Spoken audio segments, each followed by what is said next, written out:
Добрий день. Вітаю всіх. Good morning. I welcome everybody today on the second day of a scientific and practical conference. And today we shall talk whole day on the epidermolysis bullosa. I am Tatiana Zamorska. I am the mother of the child having rare orphan inherited disease, epidermolysis bullosa. My son is Andrew, and he's 18 years old.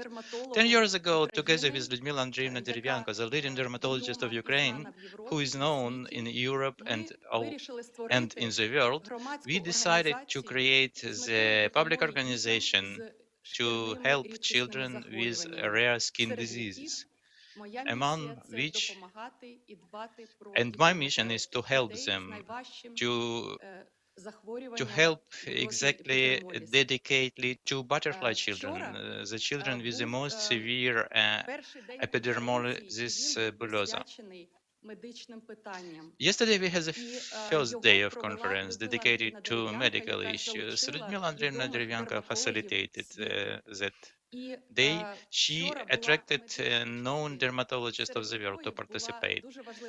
And yesterday there was a scientific and medical part and a presentation by Christina Haas dedicated to EB. Today, we dedicate a whole day to EB, and it will be interesting not only for the physicians, for the doctors who regard EB as a medical issue, scientific issue, and a relevant problem. This day will be interesting also for patients, for public organizations of the patients and families with different rare diseases, orphan diseases. Among those are the organization Dermatologists to Children and DEBRA Ukraine. DEBRA Ukraine is a unique organization because differently from classic organizations, associations, which either have been created by medical workers, and those are professional medical associations, or separately, this is another case when separately the patient organizations are established, uniting the patients. Our organization is unique in that 10 years ago, me and Lyudmila Andreevna, the dermatologist, physician, and also Hunar Niemann, the famous dermatologist of Sweden, to create a public organization uniting both patients and doctors, physicians. Today's agenda is very interesting, and I am the mother of the child with EB, and this child lives with this disease for 18 years already. So I decided to design today's agenda so that everybody, especially patients, would feel that they are really touching, sensing this community of EB, the physicians who are working in different countries of the world and are managing these patients, the patients to hear the leaders, from the leading DEBRA centers and offices belonging to DEBRA International, the international association of such organizations. As you know, DEBRA Ukraine was established and registered as a member of this international association, and we are proud on that DEBRA Ukraine is the member of this very influential charity patient organization. Very often we patients hear from the doctors, from other people that you are patients and you know more about epidermolysis bullosa than we doctors, and this is really so because this disease is specific due to that skin is involved. Also, there is a lot of comorbidities and different complications. And our parents who are raising these children from the very because they постійне live життя, with постійне this життя з disease, and хворобою. this Тому, disease звісно, знання make пацієнтів і continuously досвід inherent дуже part of унікальний. their life. Ми в So межах the knowledge of the нашої patients громадської and families організації is разом з interesting and лікарями unique. завжди Within the framework of обговорюємо our всі питання, organization, які стосуються together with the doctors, we лікування, discuss all the забезпечення, issues connected to діагностики, treatment, допомоги. Будь-які provision of питання ми розглядаємо з двох care, of боків, з точки зору materials пацієнтів і лікарів. and І я би assistance. дуже хотіла, We щоб всі regard all громадські issues from організації, які both sides, опікуються from the side відчутками of the doctors and the орфанними patients. I would хворими, like very мали much таку all саму public organizations caring ситуацію, коли вони about можуть вільно rare disease обговорювати patients будь-які would питання з have лікарями, same висловлювати situation свої when зауваження they would be щодо able to ліків, discuss any медикаментів, situations with doctors freely, to забезпечення, щоб їх чули. make their Бо remarks голос on пацієнта – the це дуже drugs, важливо. on В the provision Європі of приділяється materials, on надзвичайна assistance. It's увага very important to саме hear the voice of the залученню patient. пацієнтів In Europe, до much attention is paid exactly to involvement of медичних patients установ, into до регулятора, до Міністерства охорони medical здоров'я в різних institutions and the країнах, interaction between до them, to робочих regulators, комітетів, на agency, яких to the ministries розглядаються of health in питання, different countries, to work on які committees ліки which regard the закуповувати, issues які пов'язки about вибрати. what drugs should Тому be purchased, what дуже важливо, щоб dressings пацієнти були should be залучені на всіх chosen. етапах прийняття рішень. So it's very Бо ми important всі to знаємо, engage що patients at all нічого the для steps of decision пацієнтів taking. не We know повинно that бути без пацієнтів. nothing for the Наш patients голос має should бути be done врахований. without patients. Our І voice has to be taken into account. сьогоднішній день він And включає таких as of 4 today, секції. it І я зараз this day оголошу, of the перерахую conference is divided коротко, щоб in ви four знали, sessions. I які will announce питання them нас briefly for you to чекають know сьогодні. Перша what панельна issues секція are буде awaiting for you today. The присвячена first panel session will be dedicated to кращим практикам the best DEBRA-офісів. practices І of DEBRA тут ви offices in почуєте different про countries. роботу і And here діяльність you'll нашої hear about організації DEBRA the work and Україна activities of за our 10 organization, років. DEBRA А Ukraine, for 10 також years. почуєте провідні And also you'll офіси hear the з leading offices лідерів from офісів з leaders of Сполучених those Штатів, offices з from Італії, з United Хорватії, з States, Italy, Австрії, Croatia, з Austria, України.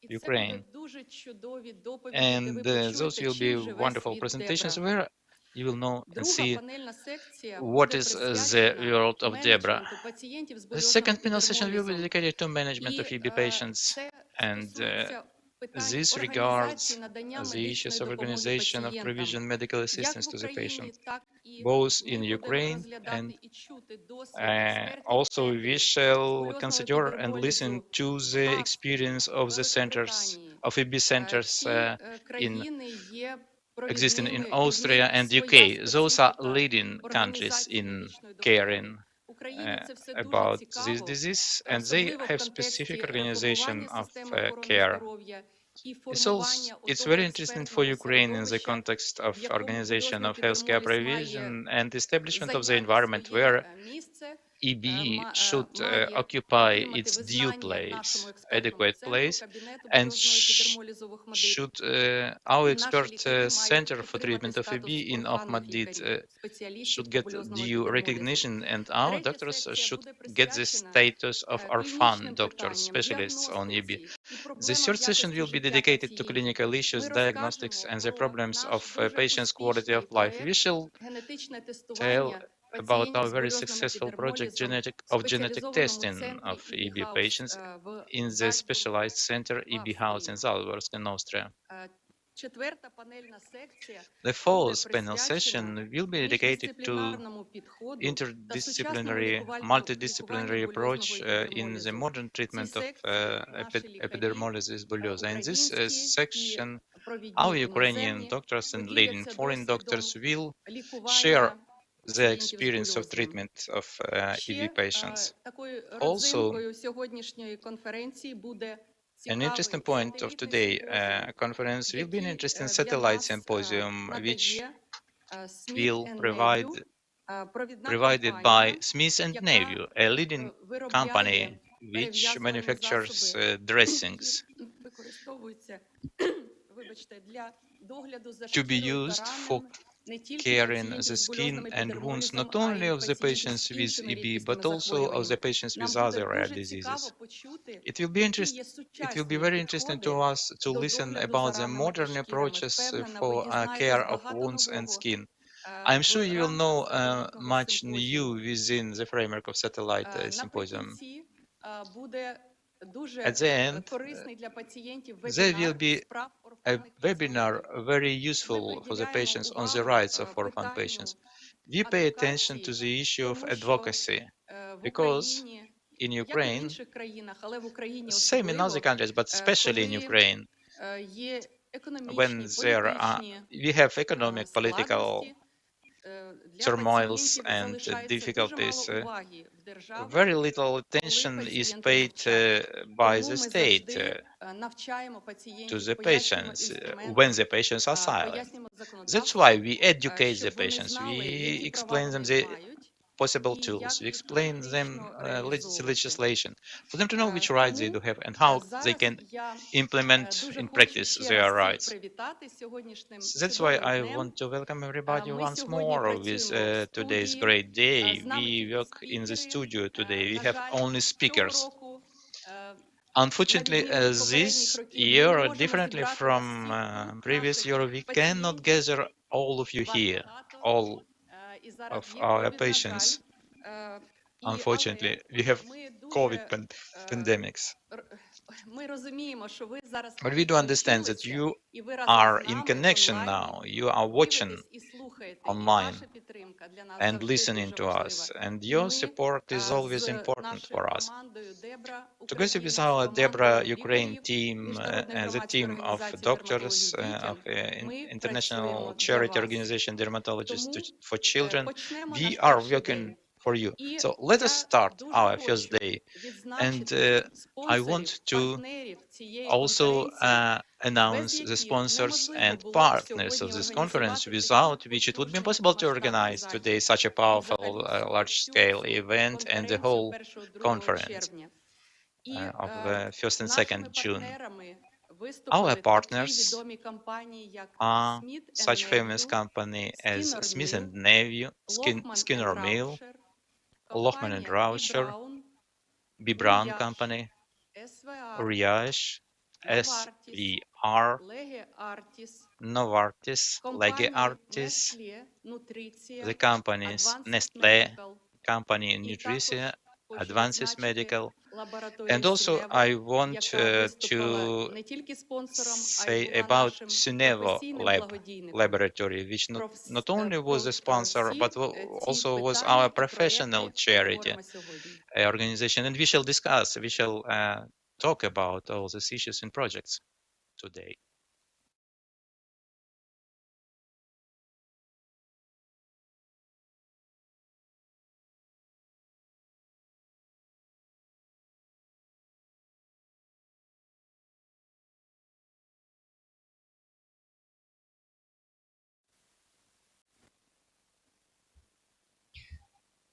Вітаю ще раз всіх.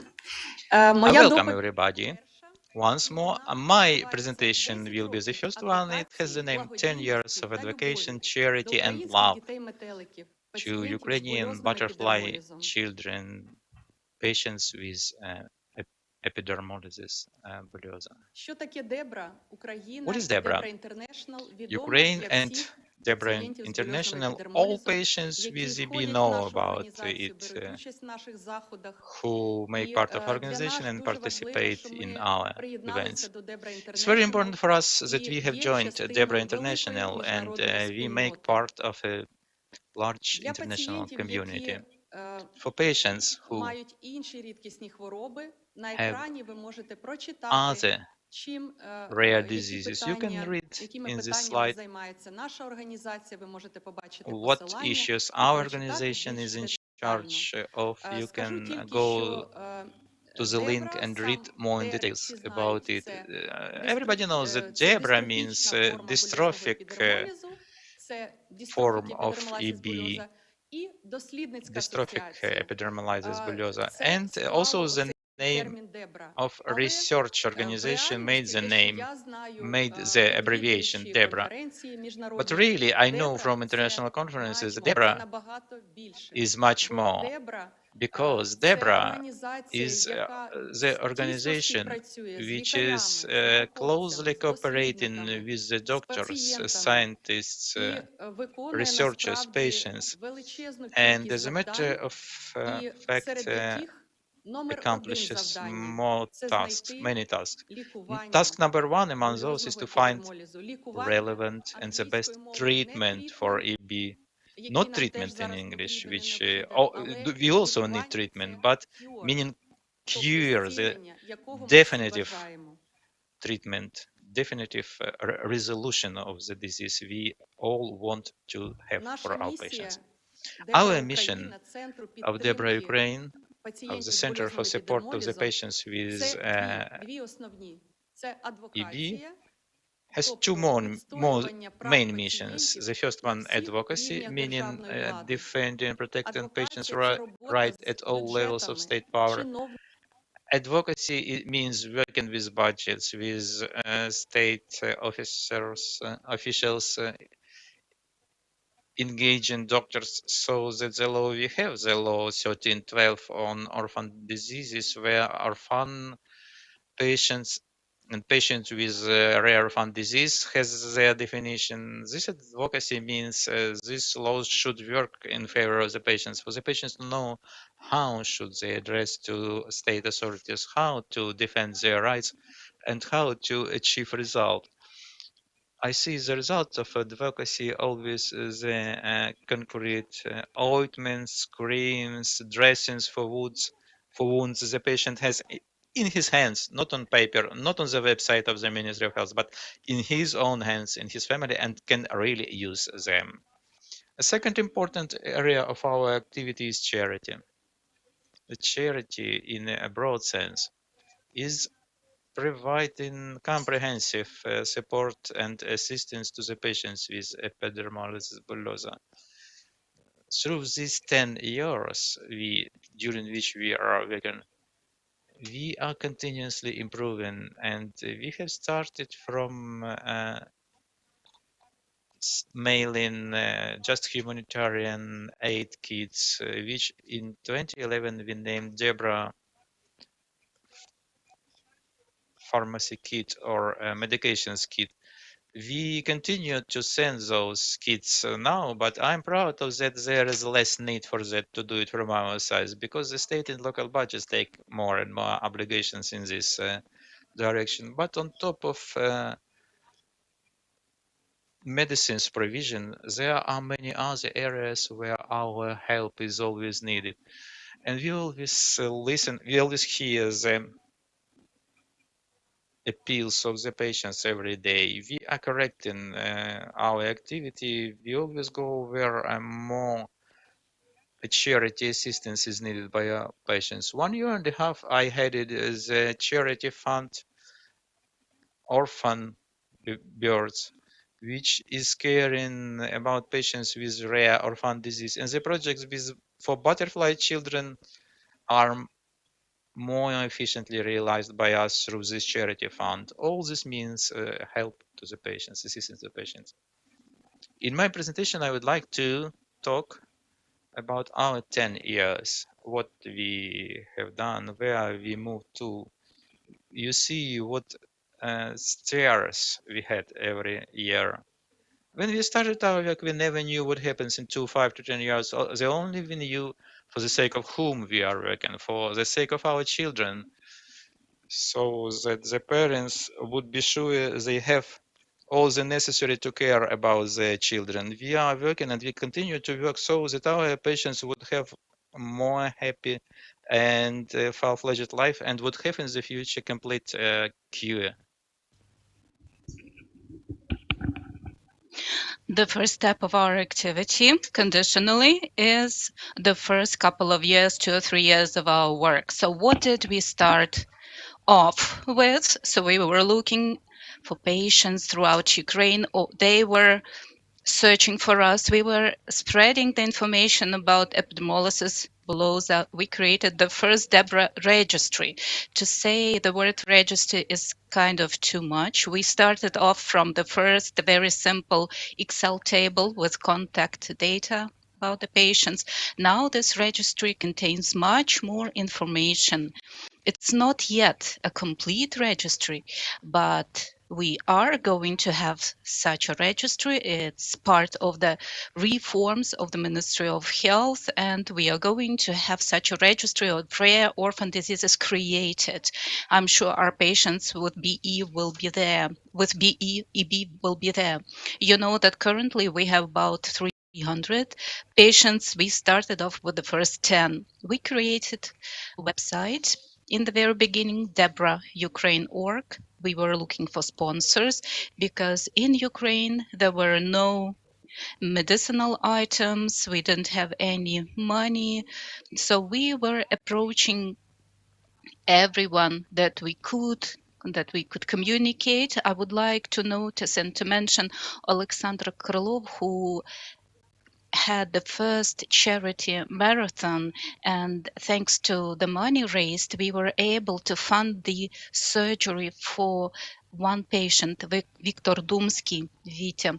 Unfortunately, Viktor is not with us today, but he was the one for whom we actually created this organization for. He was the first that we wanted to help, and we did help him.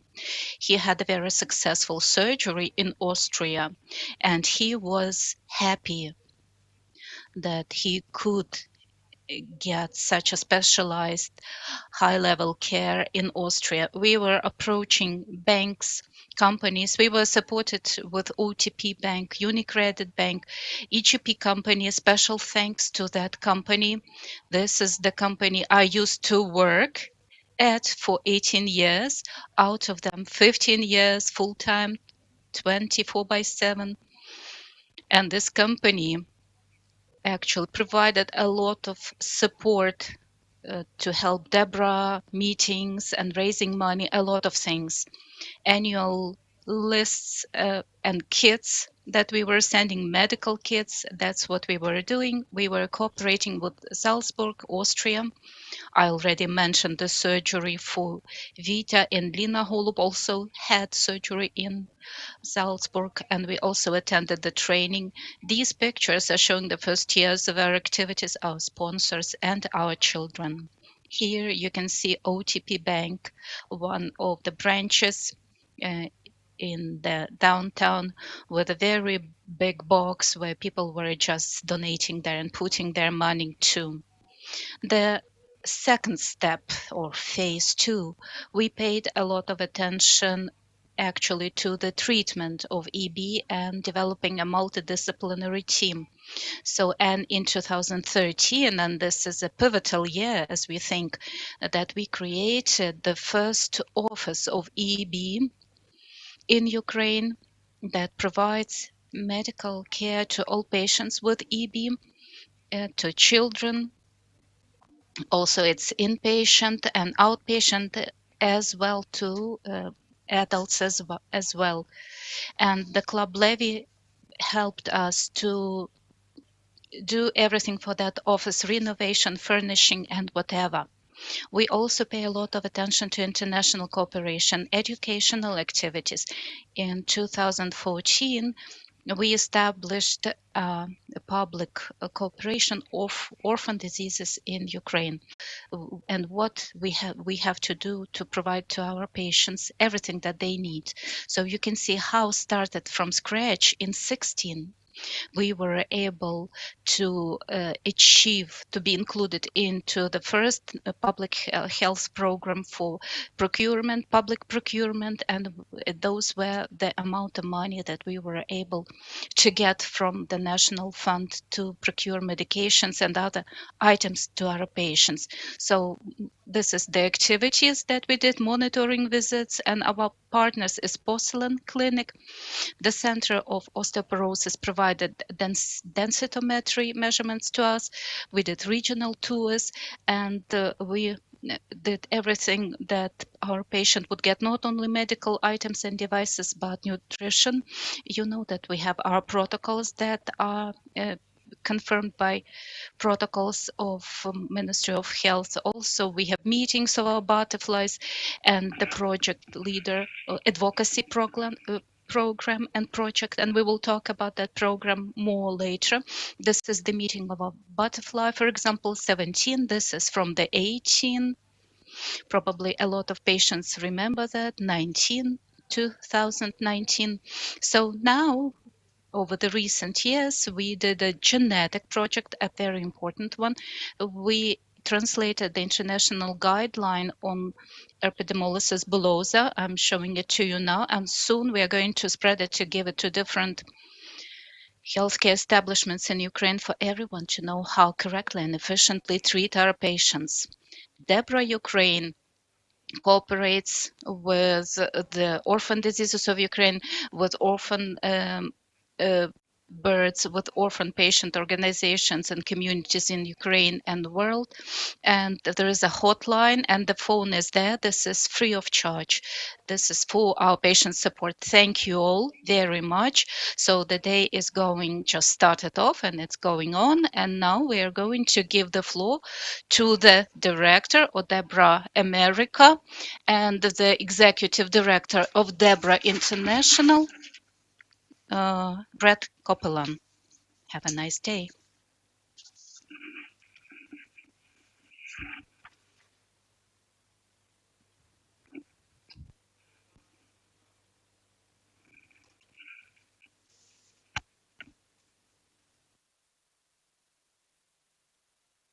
Hello, my name is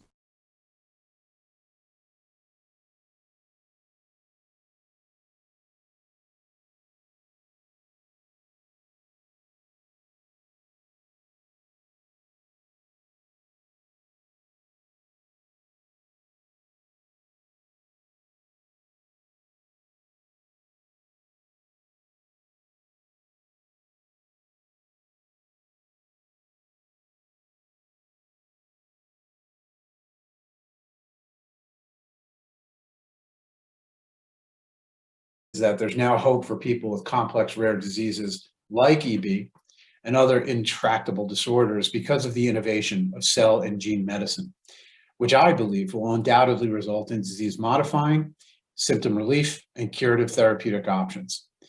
In terms of EB, as of today, there are many different but complementary approaches for this complex disease being researched and developed at academic institutions in early stages of the regulatory pathway, and others being commercialized by biotechnology and pharmaceutical companies.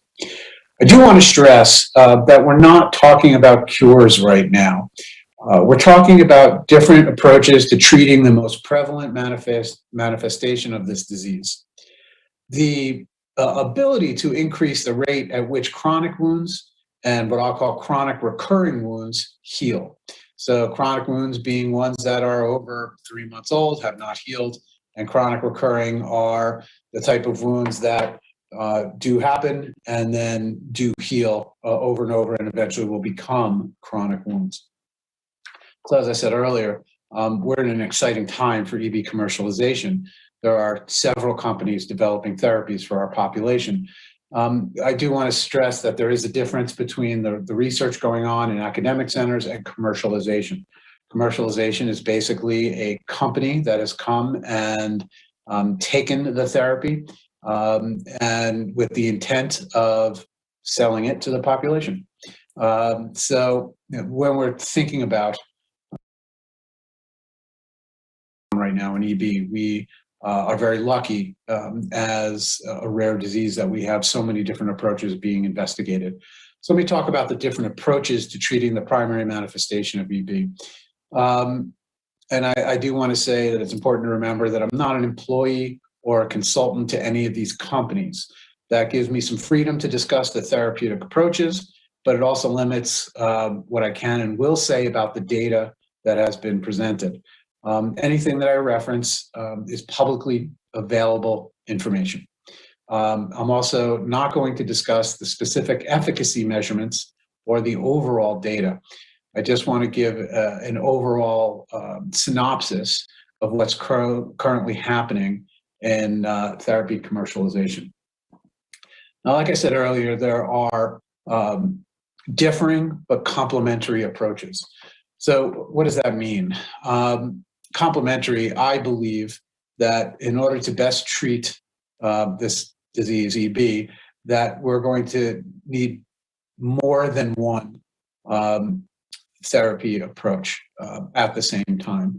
Much like in something like heart failure, where they may prescribe carvedilol and enalapril, it's a combination therapy that I think is going to be the most effective.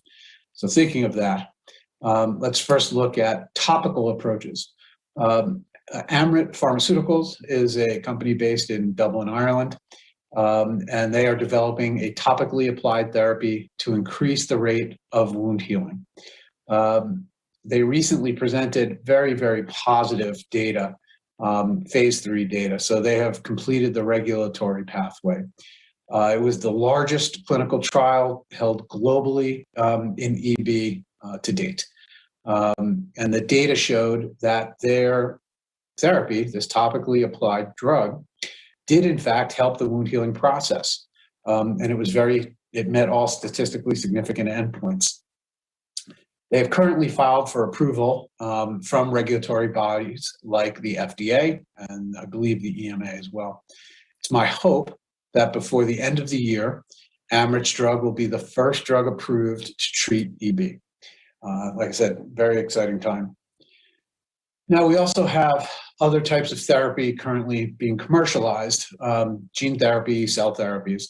So let's first look at what's called an ex vivo gene therapy. There are 2 specific companies doing that. Let's start with Abeona. They are targeting autologous keratinocytes. Then introducing a working copy of the COL7A1 gene into those cells, and then expanding those cells and creating a epithelial sheet and grafting it back on to the person with EB. So our autologous cells, which means if I was the one undergoing this therapy, they would take a skin biopsy from me. They would then isolate the keratinocytes, which are the cells that reside in the epidermis. They would introduce the COL7A1 gene to the keratinocytes, and I would go into a hospital setting to have this applied. There's more than 6 years of safety data, and they are currently in the final phase on the regulatory pathway, phase 3, and are currently recruiting patients. So it's our hope that they will finish recruiting shortly. Then there is another company called Castle Creek, which was formerly called FiberCell. They similar approach in that they are using autologous cells, so taking a skin cell sample from me and then isolating a different kind of cell called a fibroblast, which resides in the dermis, introducing a working copy of the COL7A1 gene, expanding those cells, and then injecting them, those cells back into non-healing wounds. So they are also in phase 3 right now and recruiting patients. Our hope is that they too will be finished recruiting very shortly. So those are 2 what they call ex vivo gene therapies, which means that the actual therapy is done on the outside of the body and then introduced. So the gene is introduced to the cell outside of the body, and then that therapy is developed to the body. We also have something called an in vivo gene therapy, which is, in this case, done by Crystal Biotech. Their approach is a little different. They're using a virus called the herpes simplex virus to deliver 2 copies of the genes to both, of the COL7A1 gene to both keratinocytes and fibroblasts. It is a topically applied in vivo gene therapy. So the virus is bringing the copy of those genes to the cells inside the body. They have finished recruiting their phase 3. At this point, they have presented very positive and interesting data in the phase 1 and phase 2, and now have completed phase 3. And we hope to have what they call a data readout sometime in the fall of this year. At which point, if it is positive data, which we do anticipate, given the data from phase 1 and phase 2, they could then file for approval. So another very exciting development in our ecosphere. And then there are systemic approaches, which is, similar. So let's talk about Phoenix tissue repair, which is a recombinant collagen 7 protein replacement therapy. The idea being to develop the Col7A1. Develop cells that produce the collagen 7, and then taking that protein and delivering it into our bodies through intravenous application, so through an IV in the arm. How often you would get that, I think, is still up to be looked at, but let's assume it's every 8 weeks at the moment. And the idea would be to provide you with the collagen 7 that you are unable to produce a working version of. That has gone through phase 1 and phase 2, which means safety. It has a very attractive safety profile, and they've shown signs of efficacy. But really, phase 3 is about showing that it's working. So they are planning their phase 3 currently. So again, it's the only real systemic approach to treatment. So while it is intended to increase wound healing, it may actually affect other symptoms and manifestations of the disease, maybe inflammation, maybe esophageal dilatations, or the esophagus problems that are inherent in the disease. So it's pretty exciting as well. There is another approach called exon skipping that is being done by a company called Wings Therapeutics. That concept is to actually skip the exon where the mutation is, the end result being either a truncated protein or not a fully formed collagen 7, but one that is still functional enough to change the course of the disease. So these are the companies that are moving forward with bringing these drugs and these therapies to the public. So we're very excited by where we're at right now. So one of the things that DEBRA of America and DEBRA International does is we look to help in the development by either helping recruit patients for clinical trials, educating the population about what the therapy is, what the process of going through a clinical trial would look like, what the inclusion and exclusion criteria are. We have done some work with the FDA directly. We had a meeting called an externally led patient-focused drug development meeting. And the goal of that meeting was to educate the FDA in their what they call risk-benefit analysis. We gave them the patient's perspectives and what risks we're willing to take and what the potential benefits would look like from a clinically meaningful endpoint. It was a very successful meeting, and 2 months after that meeting, they put out new draft guidance to make the regulatory pathway more amenable to drug development. In other words, it's easier to go through the drug development process. So we're proud of that. But right now, what we need to do and what we are doing is developing a full economic burden of illness model. So what does it cost to have EB? You need to do that from when you get to this stage of drug development from a pricing perspective. So in order to best get a price, you have to understand what the cost of the disease is. So that's one thing we're working on now, because we know that there's the potential these therapies could be expensive. And given what I said earlier about combination therapies, we may have to use, say, the Amrit pharmaceutical product along with one of these gene therapy products like Crystal or Abeona, Castle Creek, or even with Phoenix Tissue Repair when their drug is a little further along. So we have to convince those that pay for these drugs, whether they be the governments or private insurance companies, that it's worthwhile to pay for it, that the drugs are effective in either reducing the cost of care or increasing the quality of life of those who take it. So this is the first step in being able to do that by developing the economic burden of illness.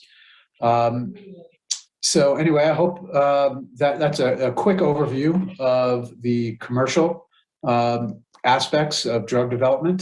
And thank you very much. I appreciate the time. And congratulations to DEBRA Ukraine for 10 years. Thank you. Бред, ми дуже вам вдячні за такий огляд. Brett, we thank you very much for such a review of treatments currently available and currently developed in the research world and in commercialization already, where drugs for EB are developed. And now I want to give the floor to Cinzia Pilo, who is the head of DEBRA Italy, and she will share their experience of work in the local Italian international level. And just to notice that Cinzia for several years was as a chairman of DEBRA International. Cinzia, please.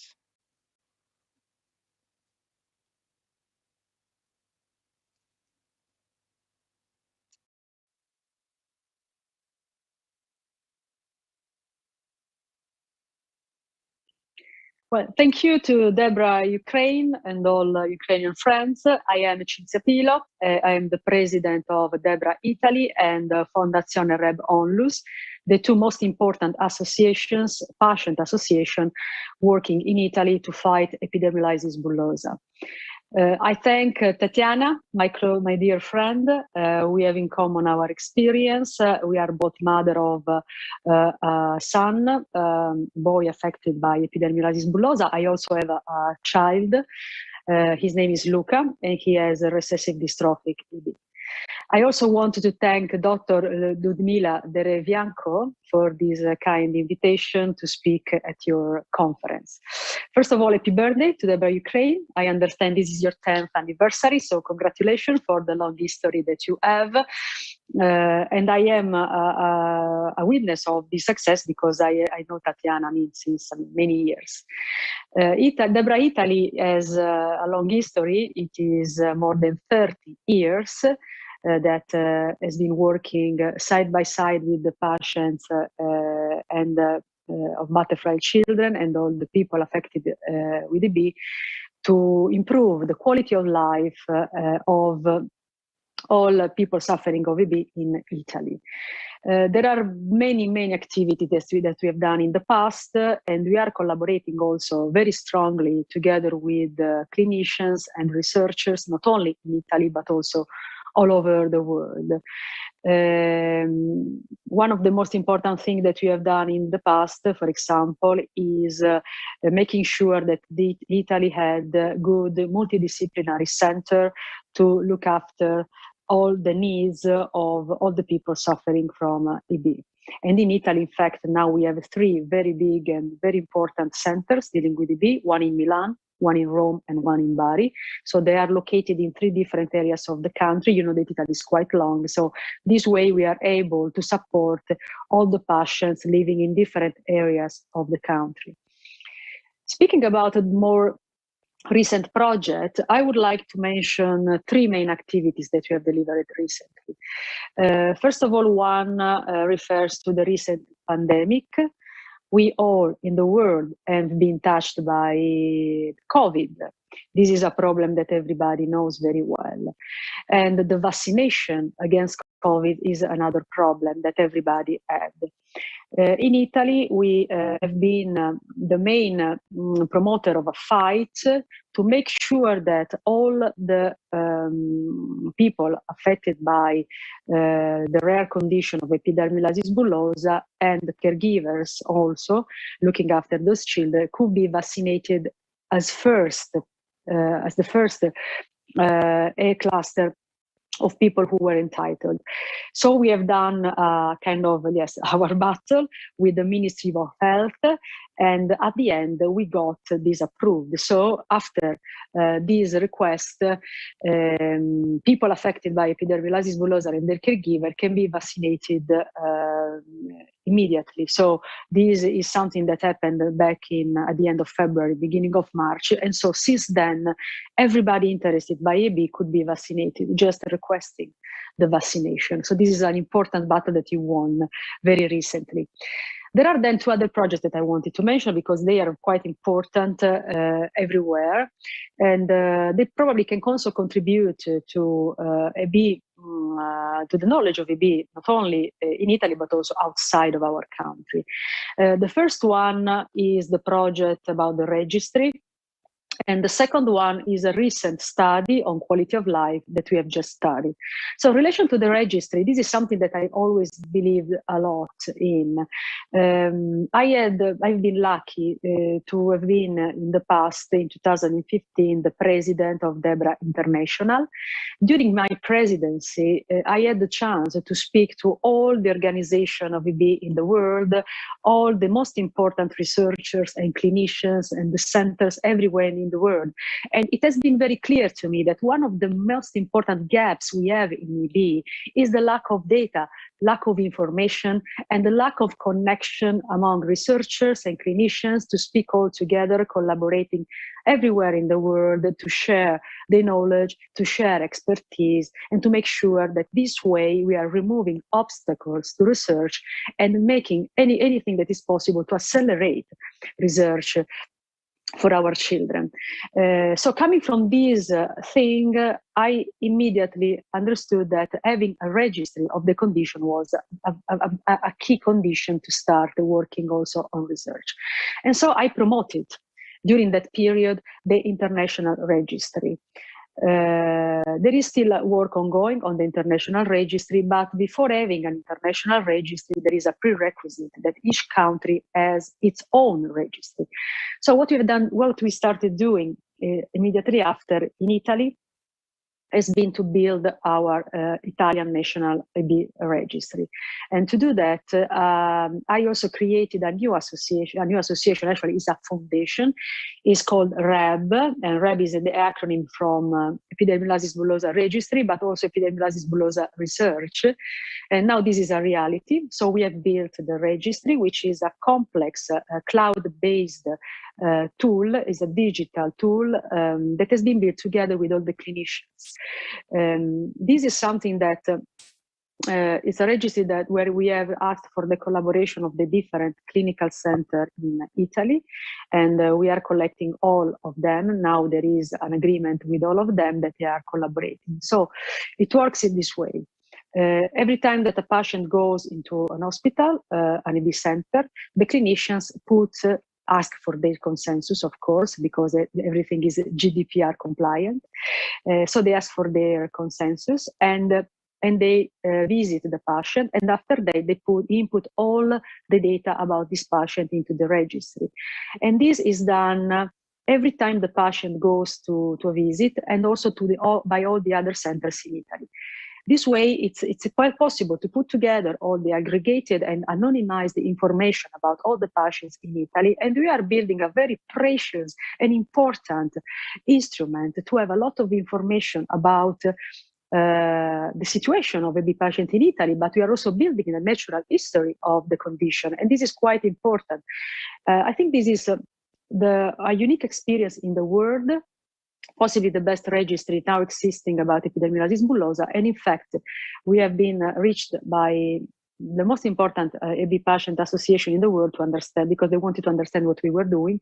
And we are, of course, now part of the table in the advisory board of the International EB Registry, because we are making sure that also other countries are building their registry so that we all together can put our data and make sure that we can accelerate research starting from that. The second example that I wanted to bring to you is another activity, which is starting again from the patient perspective. And this is another thing that we are hearing a lot around research, generally speaking, and are the patient reported outcome. So the intention here is to make sure that the patient's voice is heard, and that research comes and starts from the real needs of what the patients are experiencing in their everyday life with this condition. The registry was born not only to collect data, but also to be an interactive way to speak and to reach the patient and to collect also feedback from them, because we are able also to speak and to collect information.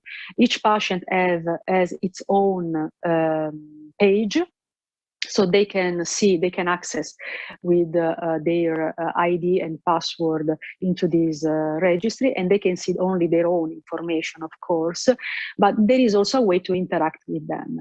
So this way we are now going to start using this registry also for research purposes. And one project that we are now starting is the quality of life study. This study has been kicked off, just last week.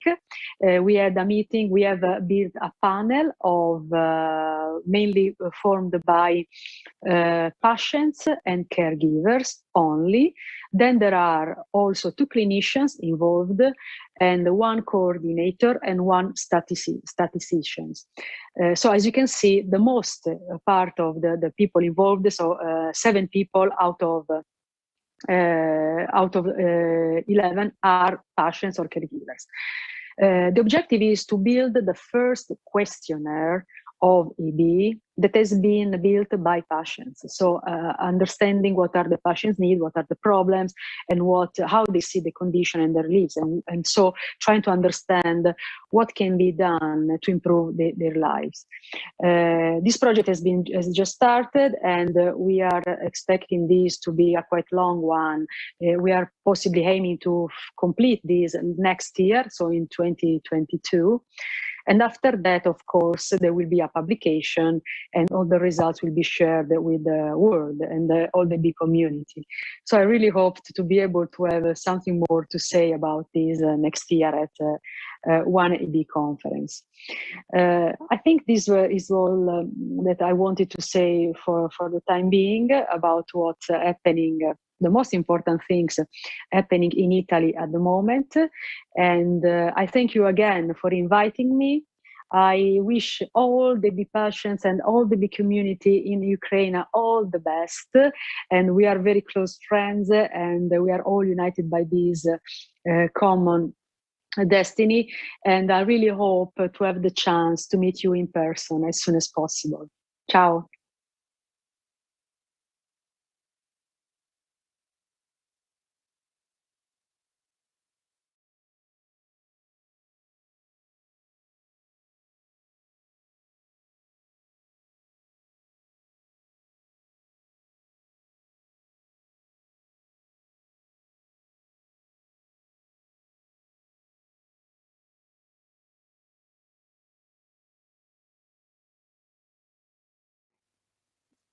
Дуже дякуємо за цікаву доповідь. Thank you very much for the interesting presentation. And now we are switching to next speaker, next presentation. We shall listen the patients from Ukraine. Maxim Biskupsky. He is a person who did a lot for the organization, for other EB patients, for all the patients with rare orphan diseases. And he will tell us about his life, about his work, about how he's helping patients, his work in DEBRA Ukraine, and also about his hobbies and interests. Please, Maxim.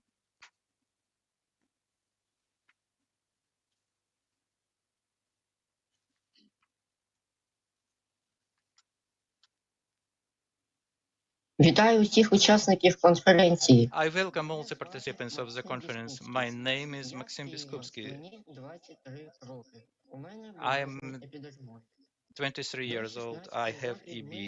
Before 16 years of life, we didn't knew about DEBRA, Ukraine Patients Organization, nothing. We used goals, dressings, and we learned the lessons from our mistakes ourselves. When you are without information, without advices, it is very difficult to move ahead. Thanks to God, thanks, we are believing in God, and we always hope for the better. And that was the occasion when we found the first and only office for EB in Ohmadid, the pediatric hospital. Inna Volodymyrovna is the chief officer of this вражений office. від того, як Uh, лікар and перший this за нас meeting говорив, just це якоби makes титуляріат, a що real change використовується. in my life. We see, При so the появі first doctor who knew everything, how to prepare the dressing, what to use, and now we understood that the previous advices of the doctors who didn't understood really nothing about EB. Now I'm much more sure. We have a whole team of EB specialists now who can provide professional help to Ukrainian butterflies on different issues. And this team is increasing. After, for a certain time, I was recovering my health to normal state. I told to Tatiana Ivanovna that I would help to develop of DEBRA Ukraine Center how I can, because I'm rather good, I have rather good computer skills, and now for 4 years already I belong to DEBRA Ukraine team. I help with calculations, with media development, communication with patients from EB Ukraine, DEBRA Ukraine, and I participate in different flash mobs and activities.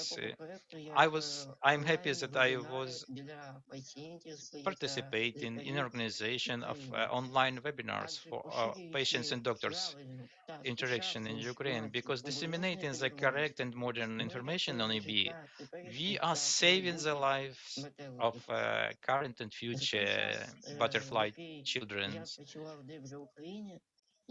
For the time I have been working in DEBRA Ukraine, I changed myself. I now better communicate with people. I can participate in interviews, take photos of myself. I'm more open and I develop new skills. Me and my family travel more now, open new localities, new places. Obviously, not during pandemic time, a little bit less now. I'm very happy that I have this opportunity to help in this area, because understanding the patients and their parents, like myself, I can be very efficient working to help to assist DEBRA Ukraine. My health doesn't allow me to do everything like I would to do, but looking back, I'm very proud of that I already managed to do, and I'm tuned up to even greater changes. I thank Tatiana Ivanovna Zamorskaya, who is our locomotor, which is going ahead very powerfully and charging everybody with energy. I thank all the participants of our association, our organization, who are involved in our activities. Only together we can make changes. I congratulate everybody with the 10 years anniversary of DEBRA Ukraine and the charity Dermatologists for Children. Thank you.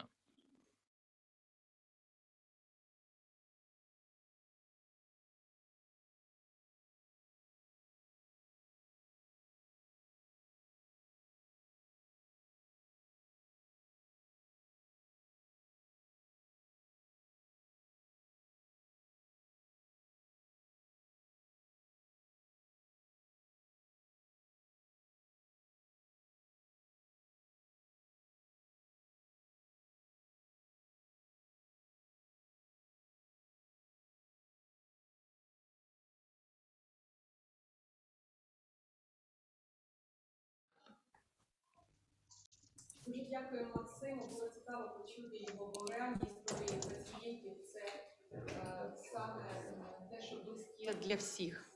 Thank you very much. It was very interesting to hear from that patient. And now I would like to present Rainer Riedel to introduce him. He is the head in DEBRA Austria. He did a lot, not only in Austria, but the whole community of EB. For many years, Rainer Riedel was a chief of DEBRA International. Rainer Riedel is also part of the executive board of European Organization of Rare Diseases. So, Rainer, the floor is yours.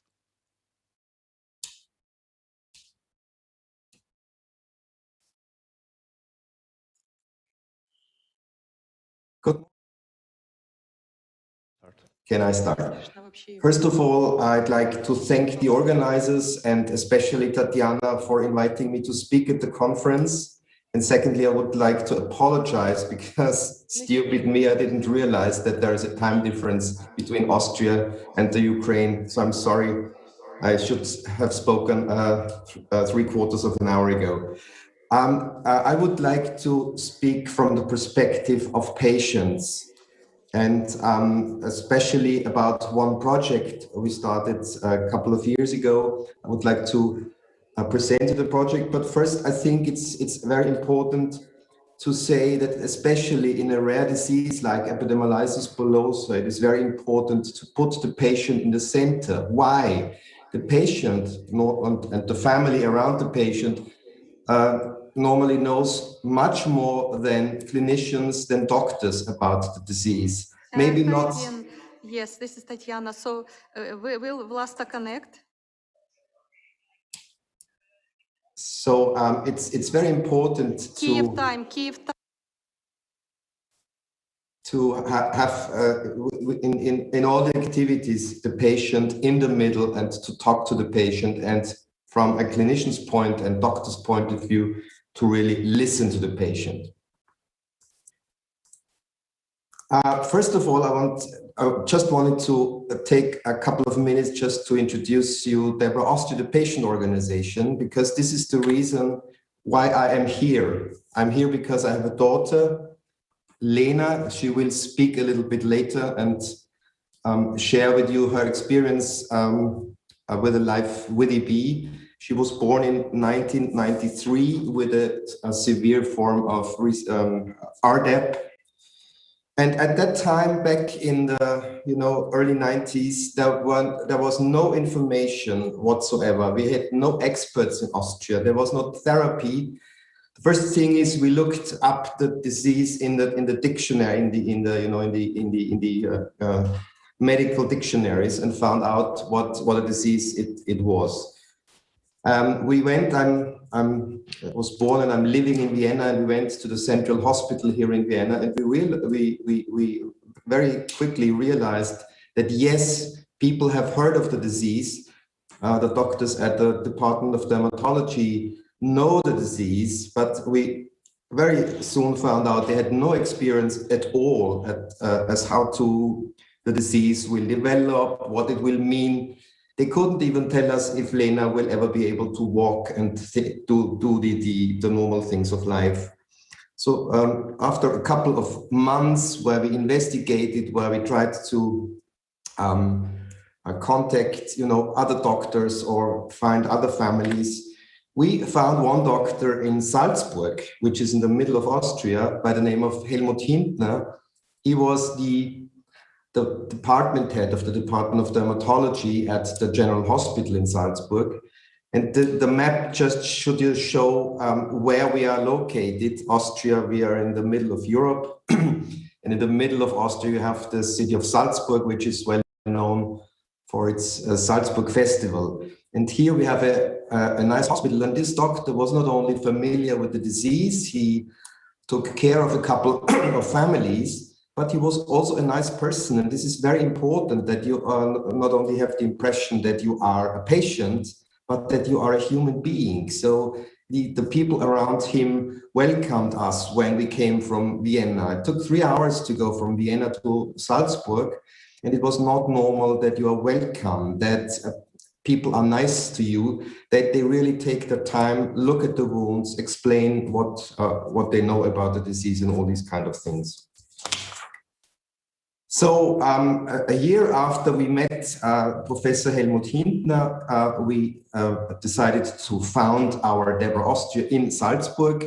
And these are the pictures from the early days, from 1995, with people who, some of you will know, Professor Bauer and Gabi Pola. She, for example, founded the EB Clinic network. And we are always speaking of a family, and this is very important. And you in your countries might have the same experience, that it gives you trust and strength to be part of a big family where you can see others who share the same experience. We have about 500 EB patients in Austria.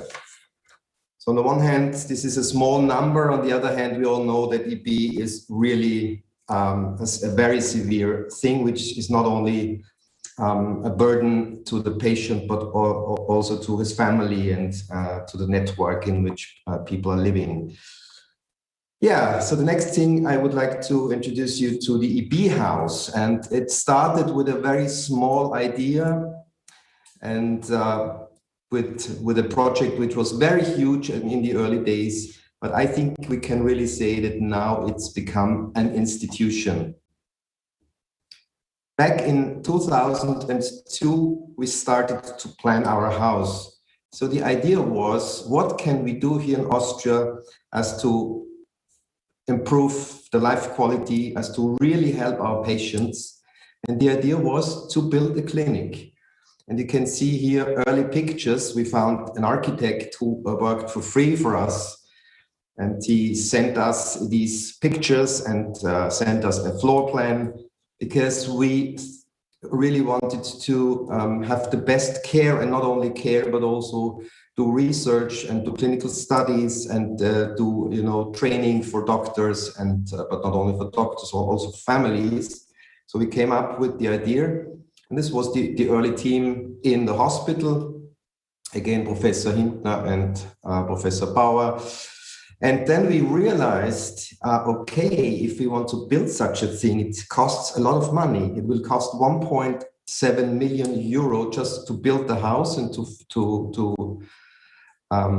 put everything into the house which we need. So, the lab facilities and everything. And we need annual costs of about 300,000 euros a year for staff costs and everything. So this was a vast amount of money for us. In these days, we didn't have any money. So you might realize that in Austria, lots of medical services are free. So the idea was to ask the state to help us here and to fund the whole thing. But we found out, no, the state will not fund anything. And so we started to fundraise. Only 3 years or 4 years later, we were able to open the house, open the EB house. In the right upper corner, you'll see a picture of the EB house. This building has now 3 stories, because the hospital said when we use the area, because it was a new building, then we will not only build your EB house, but also use it for other things. So the EB house itself, it's on the ground floor, and here we see the lady with the white coat is the mayor of Salzburg, the governor of the county Salzburg. She was here at the opening, and we were all singing and all dancing at these times of day. These are some pictures from the interior. So we have on the right corner, you have the rooms where the doctors see the patients. Below you see the lab facilities. We have a seminar room and lots of other things. And at that time, and I think it's still valid, it's the first, the world first, and I think still only center which is really dedicated only for medical care, research, and education for EB. So yes, there are lots of other centers in the world where people take care of patients, but I don't think that there is another center which is dedicated only to EB.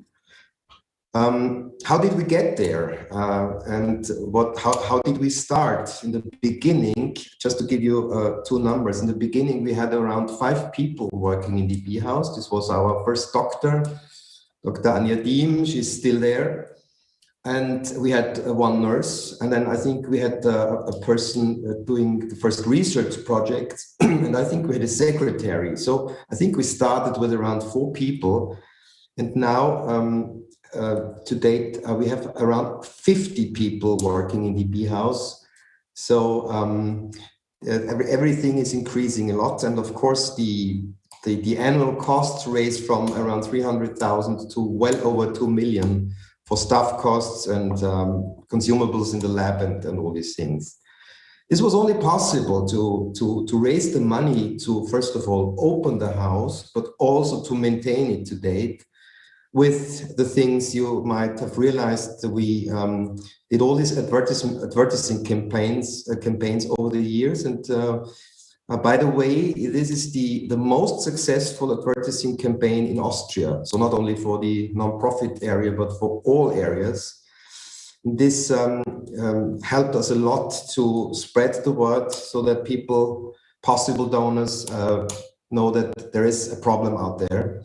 Second thing is we did successful fundraising letter campaigns, which bring in millions of euros a year, which makes all that possible we are doing.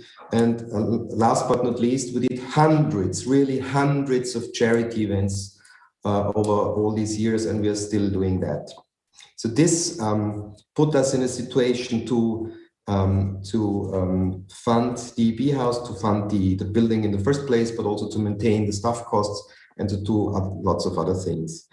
Another important things, we support also not only the classical PR, but we also funded books and publications. You might know the book Life with Epidermolysis Bullosa.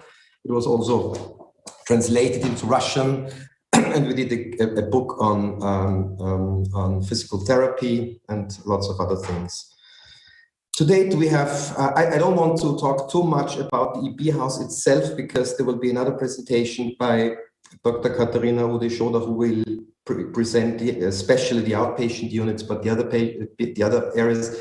Just very short, now we have 4 units under one roof. One is the outpatient unit.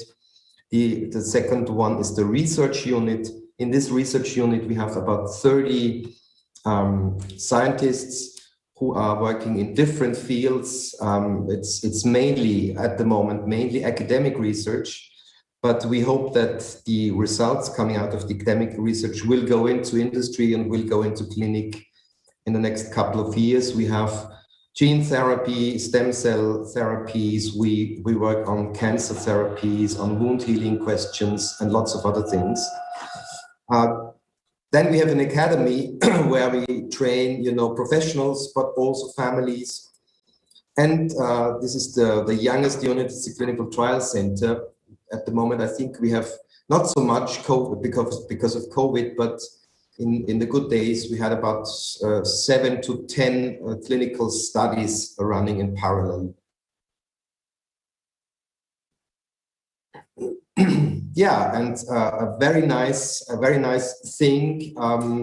It's obviously not only helping patients in Austria and in other countries around Austria, and I know that doctors and also patients from the Ukraine came and are always welcome to come to the EB house.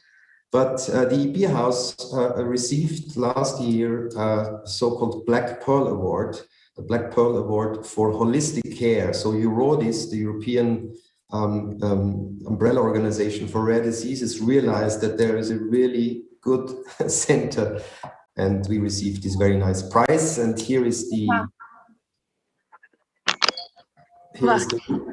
here is the reason why we got the prize, because EB House is an excellent example of a center operating with a holistic approach to improving the lives of patients living with a rare disease.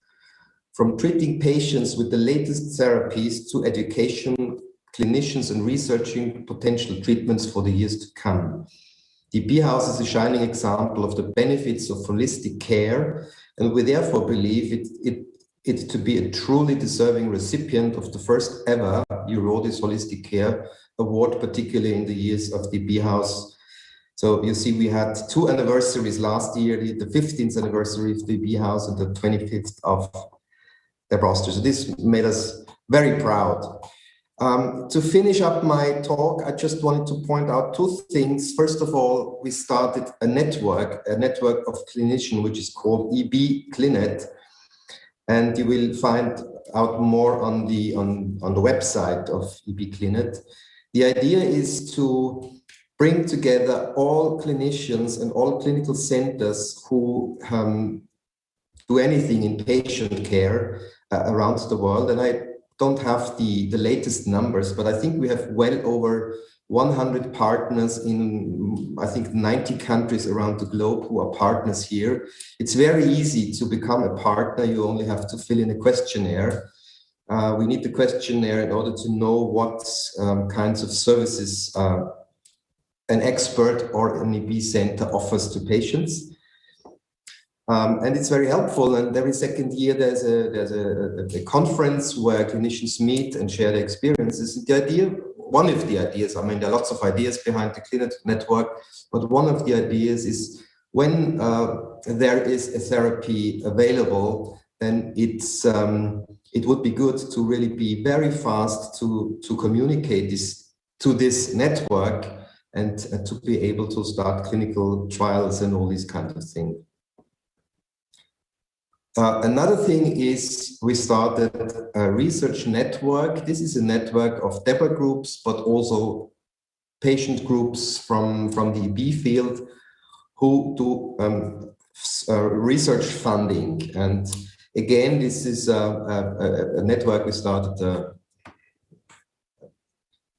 1 or 2 years ago, where we invite all the groups who are interested in research and who are willing and able to fund research to really help finding and funding cures and therapies for EB. And a last thing, and this you will find also on the EB Research Network website, is with DEBRA Austria, with these partners in the network, we also fund international research. It's not only that we fund research in the EB house, we also fund international research. And I think at the moment we are funding about 10 projects, you know, from the US, from places like Stanford to the UK, to Germany, Italy, France, and lots of other countries. So I'd like to invite everyone who is interested to get involved into this possibility. So at the end, I'd like to thank you again for being able to talk to you, and I wish the organizers a good Congress and good results. Thank you.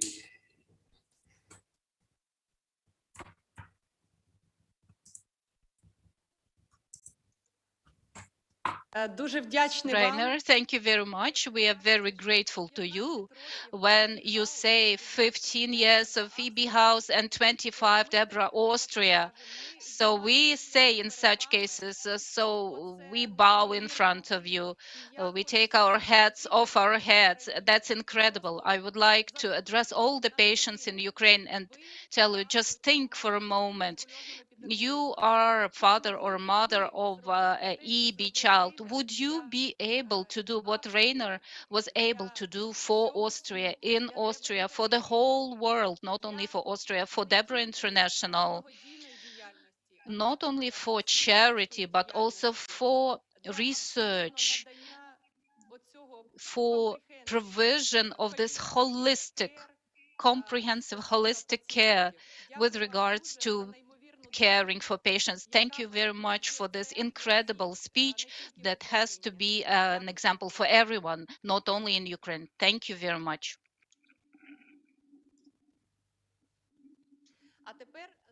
And now we have in connection Croatia. DEBRA Croatia is an office headed by very strong leader woman, Vlasta Smarzek. And Vlasta is heading the organization for 25 years already, and she will talk about it. I am hugely impressed by the story of this woman and her son Mati, who had a very severe form of EB. And this woman managed to do incredible for not only Croatian patients, but for the whole world, because Vlasta also is working in the European Rare Diseases Organization and in DEBRA International. Vlasta, I welcome you and I give the floor to you. Hello. Good morning. I think that I'm not wrong. Thank you very much for invitation. I'm honored, and I'm happy to support conference and to support Tatiana, especially because I know her for a long, long time, for more than 10 years. And we shared our experiences very, very often. What I would say, or what I can talk about, of course, it's about my personal experience. My Mattia, the second son, was born in 1983, and he has very severe dystrophic recessive EB. I was not satisfied with the situation in which they told us there is nothing can be done, you just have to take care and this is it. So we were as a family looking after some support, some help, and this is how we find the Institute for EB in London, and in 1988. So we were traveling there with him. We learned there that there is a necessity of multidisciplinary approach.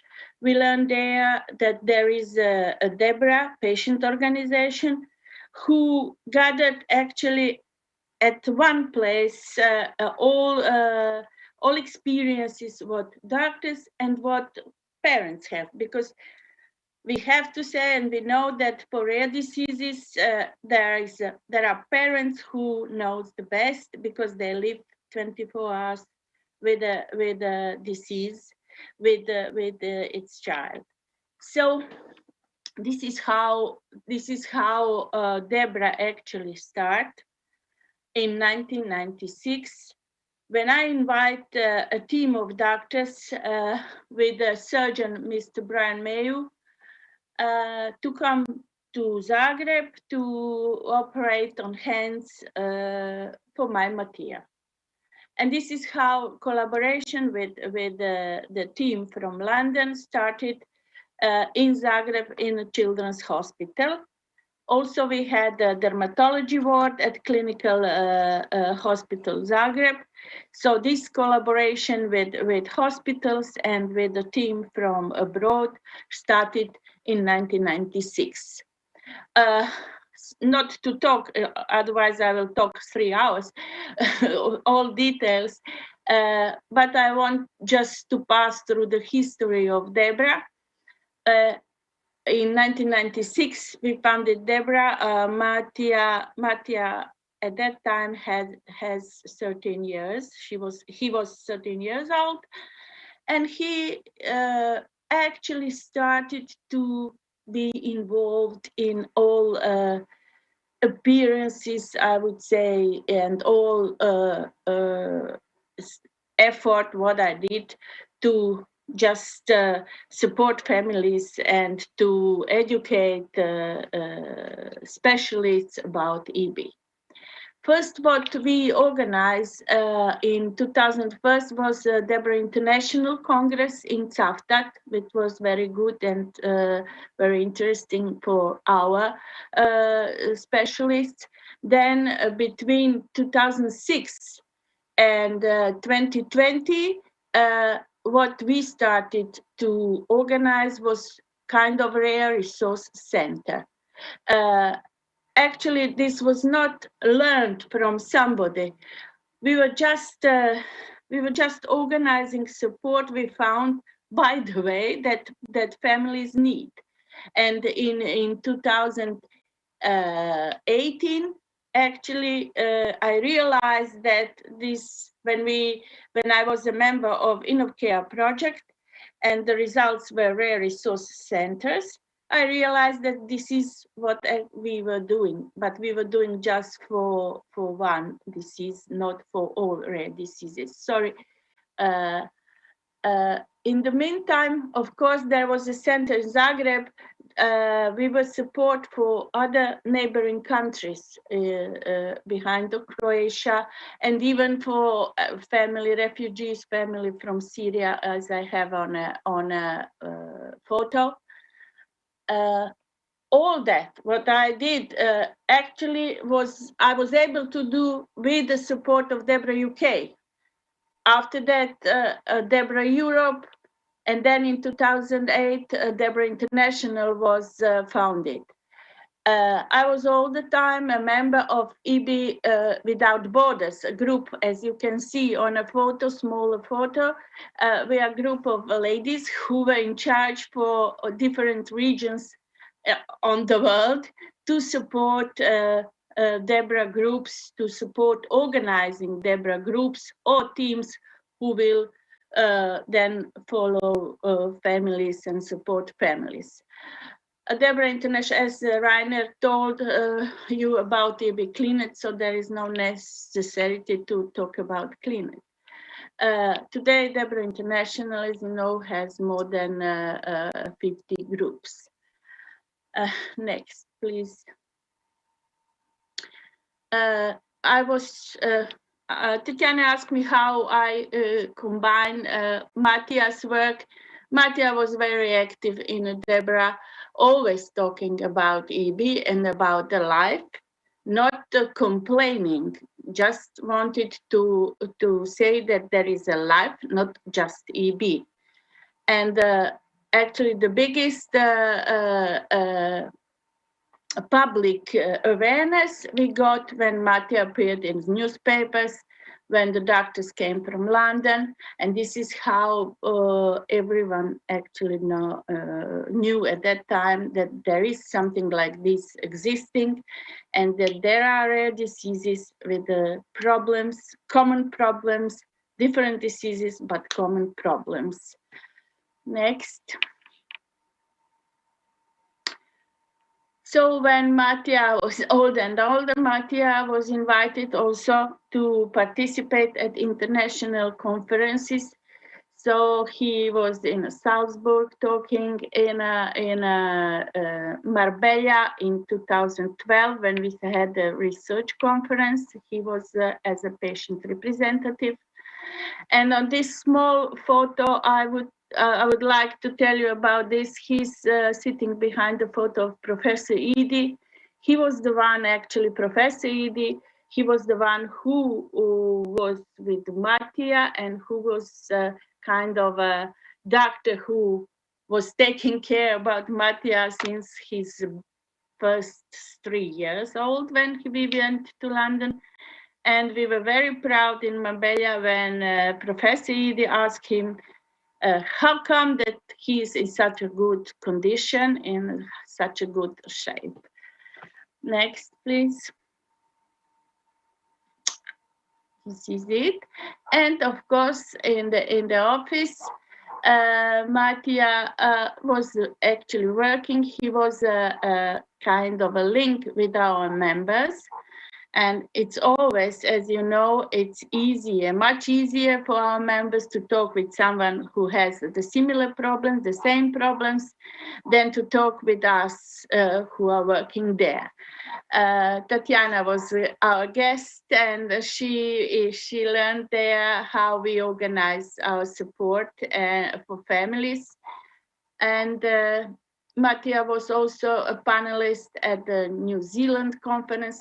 He used to like travel a lot, which gives me a lot of headaches, but I'm proud today that he really enjoyed his life full as he can until he's 35 years old. Next, please. Yeah. As a DEBRA International, we did a lot of best clinical practice guidelines. So we were also participating in these guidelines, Mattia, especially at occupational therapy for EB.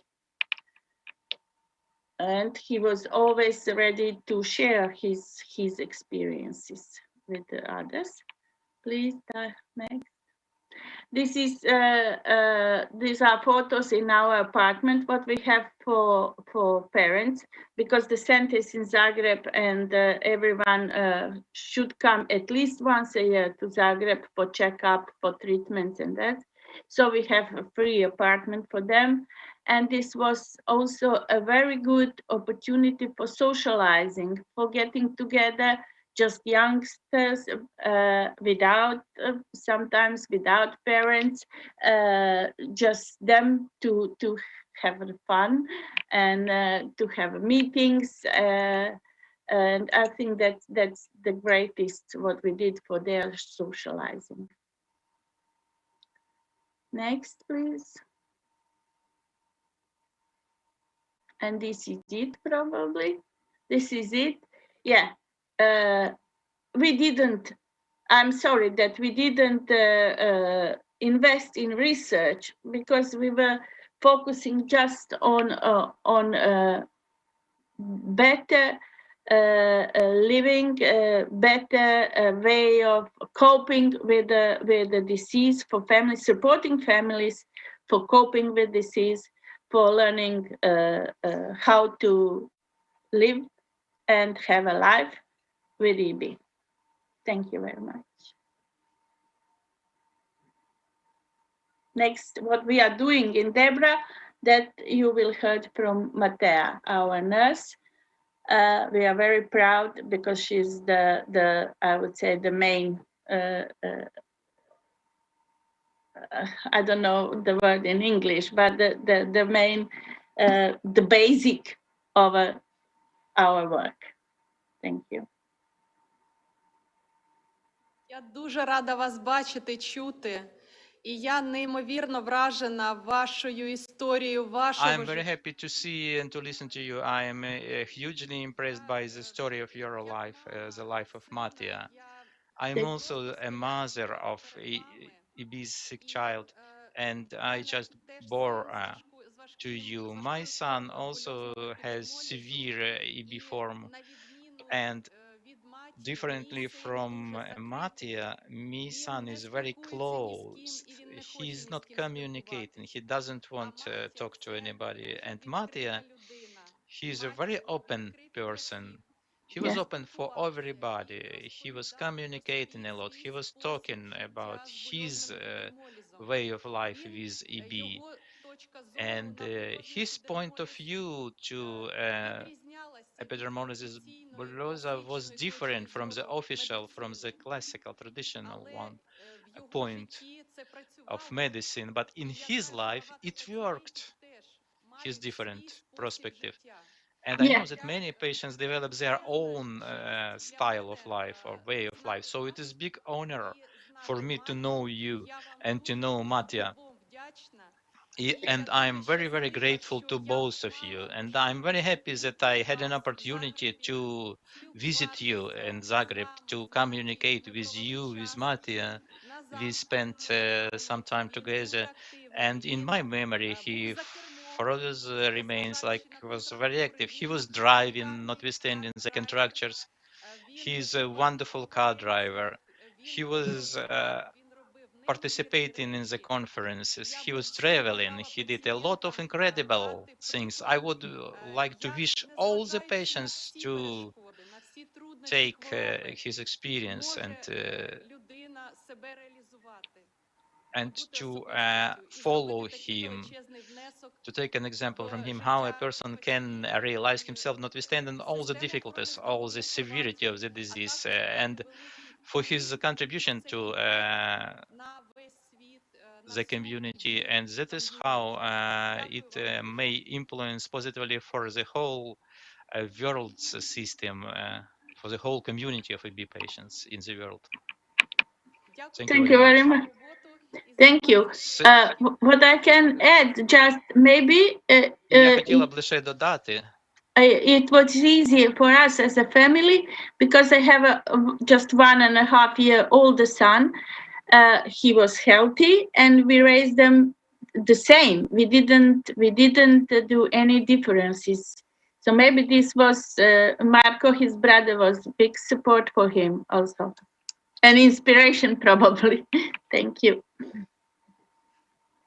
Кожен з нас має свою місію в житті, і ми всі впливаємо на... Yes, everybody from us has its own mission in their life. We always are supporting and influencing our relations. So I thank you very much. Have a good day, and we continue our conference. And now I want to invite to our conference your colleague, also from DEBRA Croatia, Matej Žmar. I apologize if I spelled not correct. Matej Žmar. Maybe I am not spelling correctly, so I apologize for it. But I know Matej personally, and I'm very happy to meet this person in international AB conferences. Matej, she is leading these projects, conducting these projects together with Vlasta, the projects of DEBRA Croatia, and she will talk about these projects. Matej, welcome. You are in connection. Hi everyone. First of all, thank Tatiana and DEBRA Ukraine for invitation. After Vlasta's presentation about DEBRA's history and collaboration with DEBRA International, I will talk about DEBRA's present project success, collaboration with clinicians and training of DEBRA Croatia. Our goal is provide multidisciplinary approach and person-centered holistic care for people with TB and their families. Therefore, we have 4 employees, nurse, case manager, occupational therapist, CEO, activities coordinator, and of course, there is also Vlasta, who is the president of DEBRA Croatia. For patients and their families, we provide all kinds of different activities. For example, 24-hour service for patients and families, education, free accommodation, counseling and support, psychosocial support, rehabilitation. To us, it is very important that we collaborate with doctors and all participants in the care process. In Croatia, that is a referral center for EB at University Hospital Center Zagreb, Children's Hospital Zagreb. Of course, we collaborate with universities and schools for nursing, where we work on education of future health professionals. For example, University Center for Social Work, University of Applied Health Science, Faculty of Education and Rehabilitation Science, School for Nursing. We collaborate with Rada ZIS Croatia, home care, public insurance, and specific particular needs.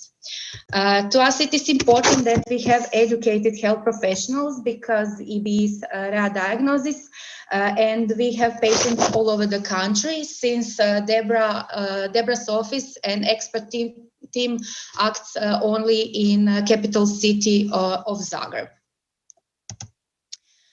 Success, we are so proud to have been only recognized NGO for rare dermatological disease in Croatia.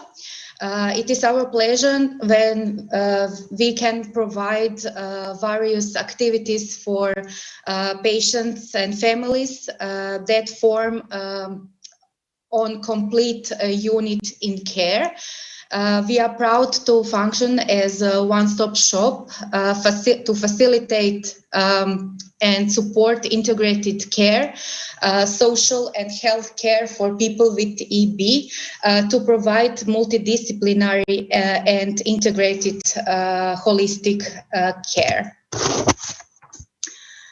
Training for rare disease education is essential. On slide you can see our education for last 5 years. After DEBRA International in Zagreb Congress, we have education for just a second, educational course for nurses and health professionals in Children's Hospital Zagreb. 2019 we have regional multidisciplinary education for patients with EB. 2020 we have education for students. We collaborate with 2 schools for nursing. In 2021 we have education for occupational therapists, health professionals, nurses, and social workers. Goal of every education is provide participants with knowledge about disease and specifics of care. Education ensures the improvement of quality of life for patients and their families. The implementation of integrated and holistic care is important because patients with rare dermatological disease must be monitored on daily basis, and communication between health and social services on a system must be appropriate. Care for patients with rare dermatological disease must be continuous and integrated in a way that truly puts the patient in the center of care and ensuring his quality of life at the same time. As an example, I will explain what I do as a nurse case manager in DEBRA. My responsibilities are coordinating patient care with holistic and patient-centered approach, important role in planning, evaluation, and collaboration with multidisciplinary team in order to establish quality of care with appropriate time consuming, act as a stable contact for people with TB and their families, for example, helpline, listen, inform, support, and empower patients and their families, inform, support, and empower other care expertise in order to facilitate coordination between care providers and care system, all in order to support family in daily life. All of above is just small example what we do for our patient. We strive for all participants in care and those who are in the hospital and those who are outside of the hospital, for example, GPs, community nurses, and pediatrician, to cooperate and work as a team, because only then we can provide proper care to patients and their family. This year, DEBRA Croatia is celebrating 25 years from the day it was founded.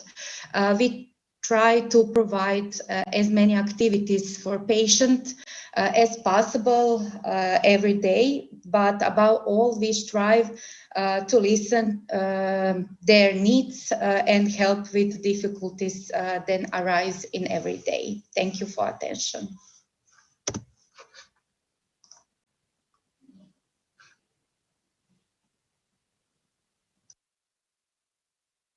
Матея, дуже вам вдячні за цікаву. Dear Matea, thank you so much for your interesting talk you told us about how well you are working in DEBRA Croatia. Just like in Austria, you are working together for 25 years, and Vlasta is lucky to have such a good right hand, a very reliable colleague and friend like you, Matea.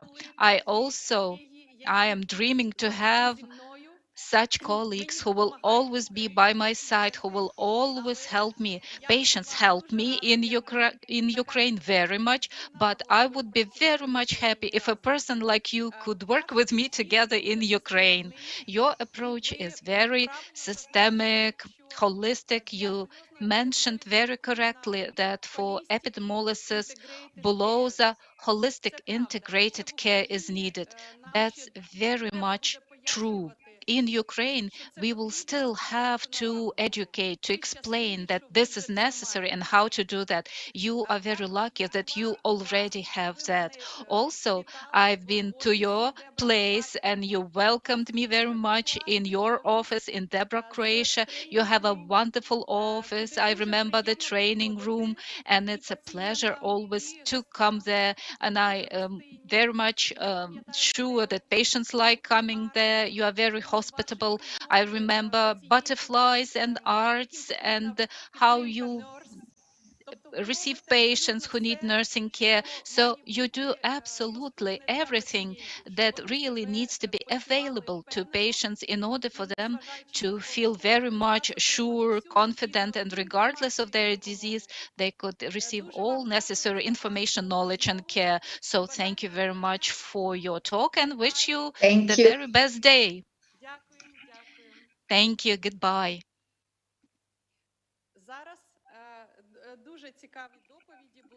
Okay, so we had really interesting talks, and now I've invited Lena Riedel, daughter of Rainer Riedel, the head of DEBRA Austria Ukraine, to talk about her story.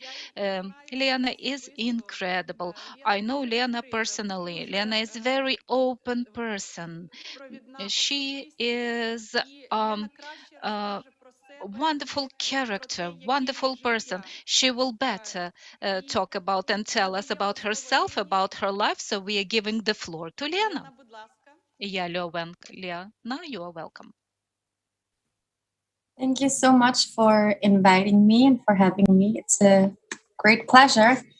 And it's so nice seeing familiar faces and hearing their incredible speeches.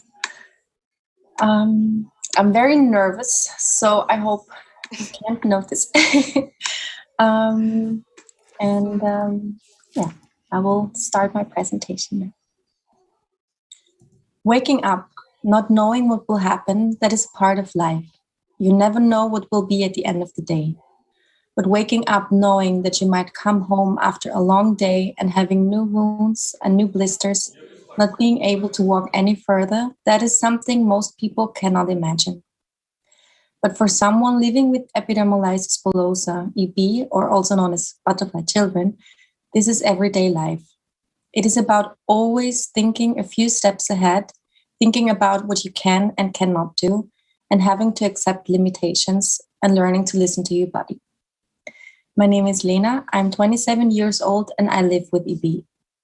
I'm from Vienna and I work with DEBRA Austria. People often ask me, how does life with EB feel like? And what is different between living with your skin to living with normal skin? And to be honest, this is a very hard question. Not only it is hard for us to know how life with a healthy skin must feel like, but also for us butterfly children, this life is normal. We grew up with the skin being fragile, with being careful every second of the day, every day of the week. We got used to pain and still sometimes can't handle it. We got used to get injured with the slightest friction and still sometimes are surprised that it happens. Living with EB means to never be sure what will happen the next day. Epidermolysis bullosa is not the name for a single skin condition, but a large group of clinically and genetically different diseases. Their common feature is the formation of blisters, and as you may know, it not only affects the outer skin, but also mucous membranes and brings a lot of after effects and therefore is a multisystemic condition. So it has a huge impact on quality of life for many patients, and it means a mobility impairment. Even for me, living with a milder form of EB, life has a lot of limitations. But as every other little kid, I just wanted to be normal and do the same sports, the other kids, wear the same clothes, and not having to be careful every second of the day. So I tried what I wanted to try. I went snowboarding, I visited music festivals, and I wore high heels. And I can tell you, I got a lot of injuries due to that craziness. But thanks to DEBRA, there was always someone to help me, to support my every step, and to guide me with every wound and answer every question. Because that is what DEBRA does for us, trying to make our lives as good as possible, helping us with treatments and giving advice concerning dressings and ointments, and trying to make our lives as normal as possible. It took me a few years to accept my limitations, to find my own way of doing things, and to see that I don't have to be like everybody else. That EB can also make you special. And yes, I still have to double think about my actions and plans, and I have to calculate that I could leave the house in the morning being totally fine, and only a second of inattention could mean not being able to walk for a week or being in deep pain. And it also means to always have enough dressings near and the number of my doctor and speed dial. Another aspect of having EB that most people living with this condition struggle with is to accept your body and your scars as part of yourself. And not once, but mostly every day you get looked at. because it's true, we look different. We have scars and we wear bandages. But that is something normal and something human. And it was a long way to accept myself as I am. And I think it's a lifelong journey. There will be ups and downs and days when I feel comfortable and proud of who I am and days when I don't. But that is another reason why fundraising and raising awareness for people living with EB is yet so important. We need EB to be known. We need to normalize looking and being different so that one day everyone will be accepted as who they are. Today, I am able to travel, to live on my own and live a mainly independent life. I work with DEBRA Austria as an assistant in member relations and communications and fundraising. And since 2017, I'm also a member of the board of DEBRA Austria as a representative of EB patients. And I very much enjoy my role at DEBRA Austria because I can combine my own experience with what I've learned at university. And I work together with lovely, caring, ambitious people, and in addition, benefit from the internationally connected organization and meet other members of the DEBRA family from all over the world. A few years after I was born, my father founded DEBRA Austria together with a few other parents. And back then, nobody knew about the condition. My parents were alone and they didn't really know where to go. In 2005, DEBRA Austria raised enough funds to build something special, the EB House, an outpatient clinic for people living with EB. The specially trained physicians and nurses of the EB outpatient clinic are compassionate and experienced, and they provide the best possible medical care for butterfly children. Under the direction of Dr. Anja Diem, the EB House ensures butterfly children are given comprehensive medical care, and the focus is on providing the best possible wound management, pain therapy, preventive examinations, and multidisciplinary care for both adults and children. But in addition to that, DEBRA Austria also offers psychological support, social and financial support in special medical cases. Today, the DEBRA organizations around the world have grown.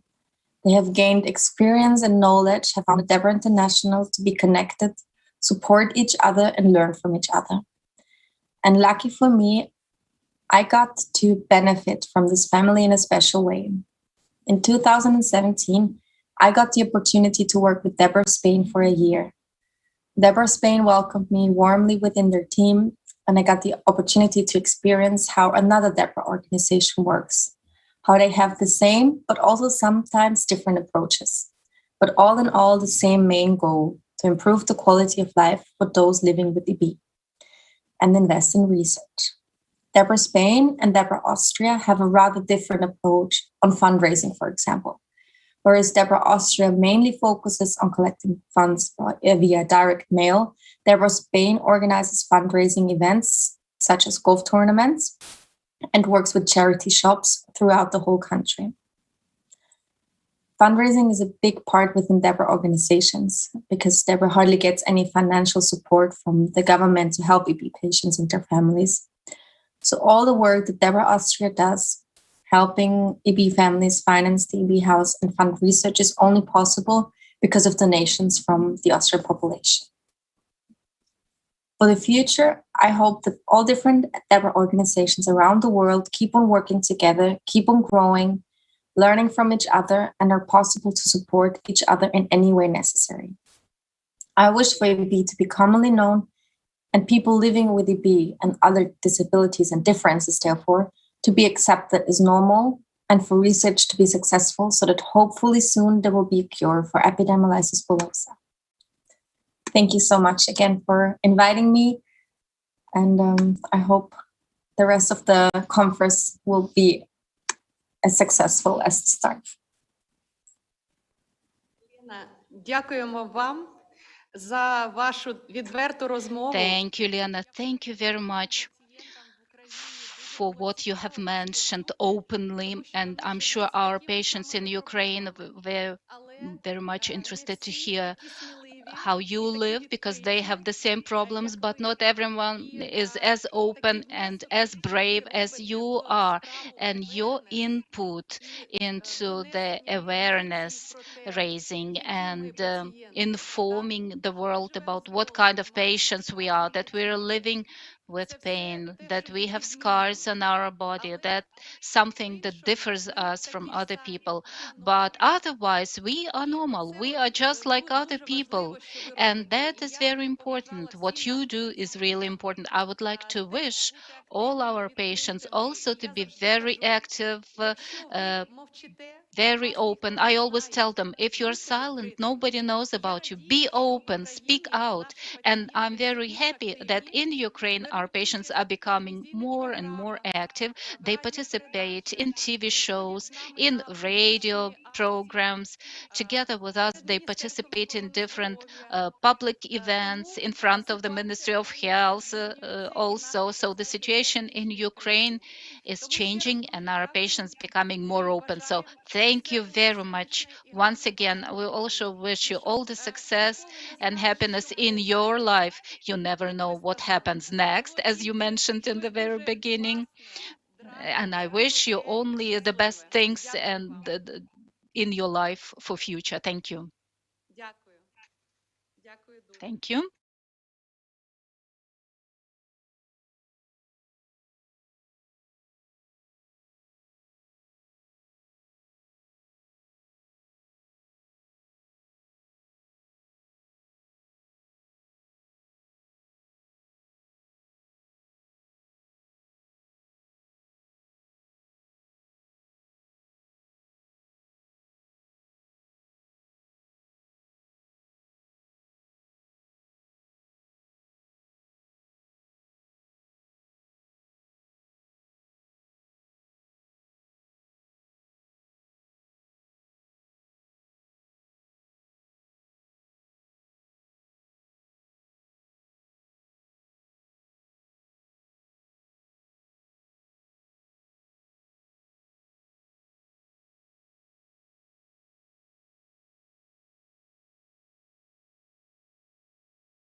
Нас чекає дуже цікава секція, яка називається So we are having a very interesting session ahead of us, DEBRA Ukraine Awards. So we decided, as long as we are 10 years, celebrating 10 years anniversary, we have to recognize those patients who did something very interesting, wonderful. And we approached our patients, and today we would like to show what pieces of arts, what kind of products, creative pieces of arts we received from our patients. And then we would like a special jury to do the assessment, evaluation, and define who is going to win. So the first nomination is a drawing. Please show us what kind of drawings we have received from our butterfly children.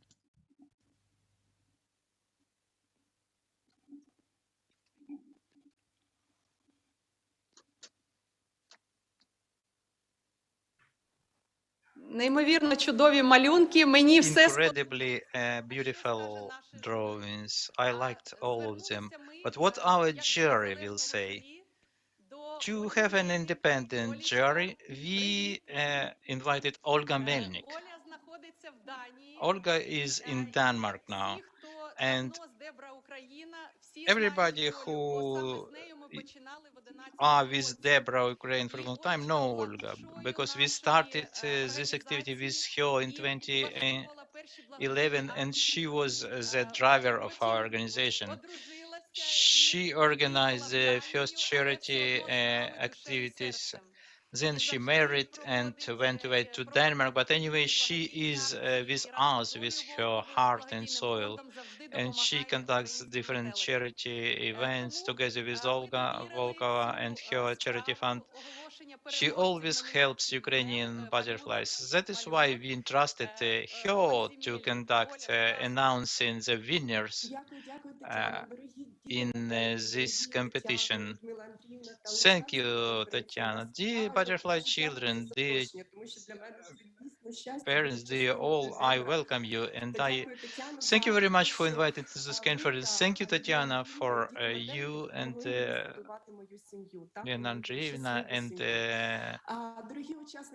butterfly children helped me to build up my happy family. Dear participants of the competition, all of your drawings were very beautiful. It was not easy to assign winners. We decided to give gifts to everybody. Olga Rika from Dnipropetrovsk, Marina from Poltava, Sukhorchenko, and Zagorna.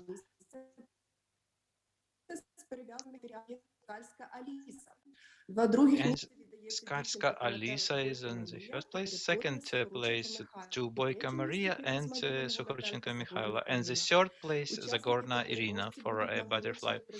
The participants and the winners will be awarded prizes of DEBRA Ukraine and a Lego from Denmark. We thank you very much for your creativity. We wish you inspiration and health. And now I give the floor to Olga Volkova. She also is invited and she is represented Yelp's board. The help to sick children. Olga, please. Yes, and Olga participated in our meeting of butterflies 2 years ago. She's an incredible Ukrainian woman, like all Ukrainian women. Both of you, together with Olga in Denmark, you are two wings of a butterfly of DEBRA Ukraine. We thank Olga for this continuous help she's providing always to Ukrainian butterflies. As regards the winners, all the winners will be awarded our special prizes, branded cups produced for 10th anniversary of DEBRA Ukraine. Unfortunately, I don't have him here in the studio, but they are. We showed them yesterday and we sent those gifts. Also, you will have our special cookies manufactured by Natalia Lysak from Khmelnytsky region, a special person we shall talk about later on. And all the winners will get gift certificates and obviously they are ready, but we shall inscribe the names there and the numbers in nominations. Those are the certificates. They will be filled in with the names and numbers, and our winners will get them by mail. You can read the conditions of using these gift certificates. Thanks to it, you will be able to come a little bit closer to for your dreams to become true. Because butterflies' dreams to become true, it is very important for us. And now let me pass to next nomination. One child provided a song for competition. So please let us listen to this song. And there was a drawing as well. Please. Hello, my name is Misha. I am EB patient. It's a very severe and incurable disease. I drew the picture and I showed here sunset and in the middle of the sun I drew a butterfly. This butterfly has on its wings a face of the child under and this child is crying and the tears are with blood. It wants to say how painful is for the children like me to suffer all this pain produced by our wounds.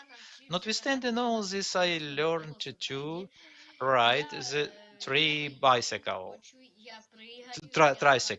To ride the tricycle, I do whatever I want. I jump, I run. My mother says me, I'm very sorry about you, but I say I can't stay in place. I'm full of energy. I want to do everything normal children do.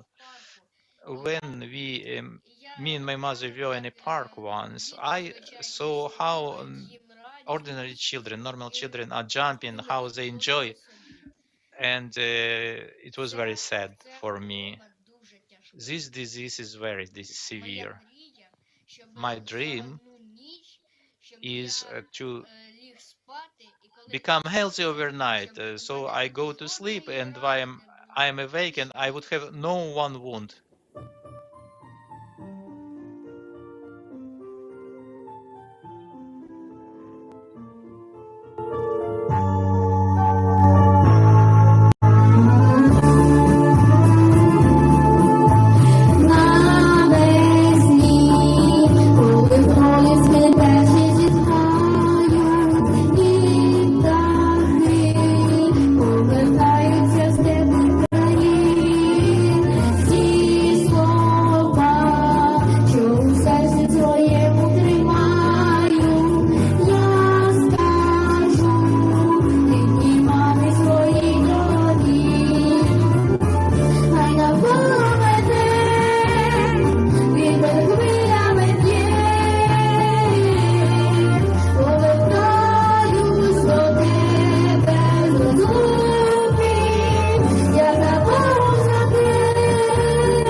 Браво! Я можу тільки похлопати, хоча я Bravo. не I just can applaud to you, although I'm not a jury in this case. Taking into account that Misha has been only one who applied his creativity for all the nominations, and he has his own life story. We also now announce a new nomination, The Story of Life and Dreams of a Butterfly Child.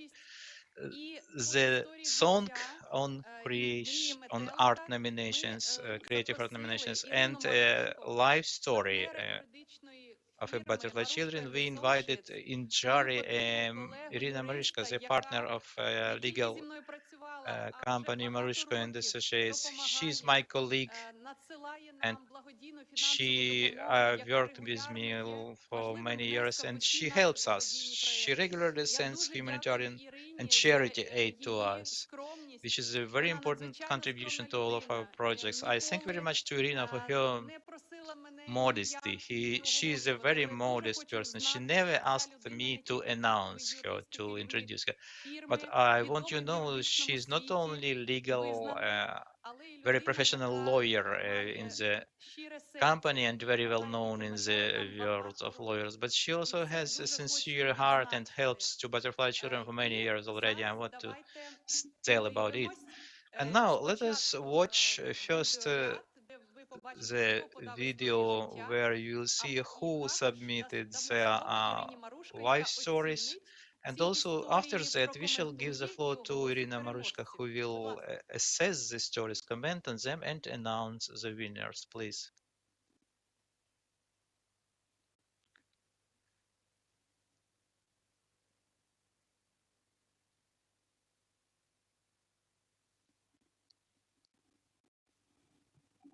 Добрий день. Моє ім'я Ірина Марушка. Я рада My name is Irina Marushka. I'm happy to welcome all the participants of the conference and all the butterflies with 10 years of the organization. I know for a long time about this disease EB, so I understand the problems of the butterfly children, how difficult it is for them. I'm thankful for being invited to the jury to assess the art of the competitors. It's a great honor for me.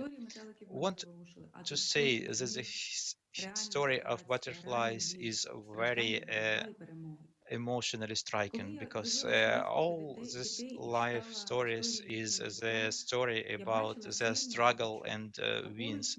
I see strong children and strong and loving parents near them. These stories are important.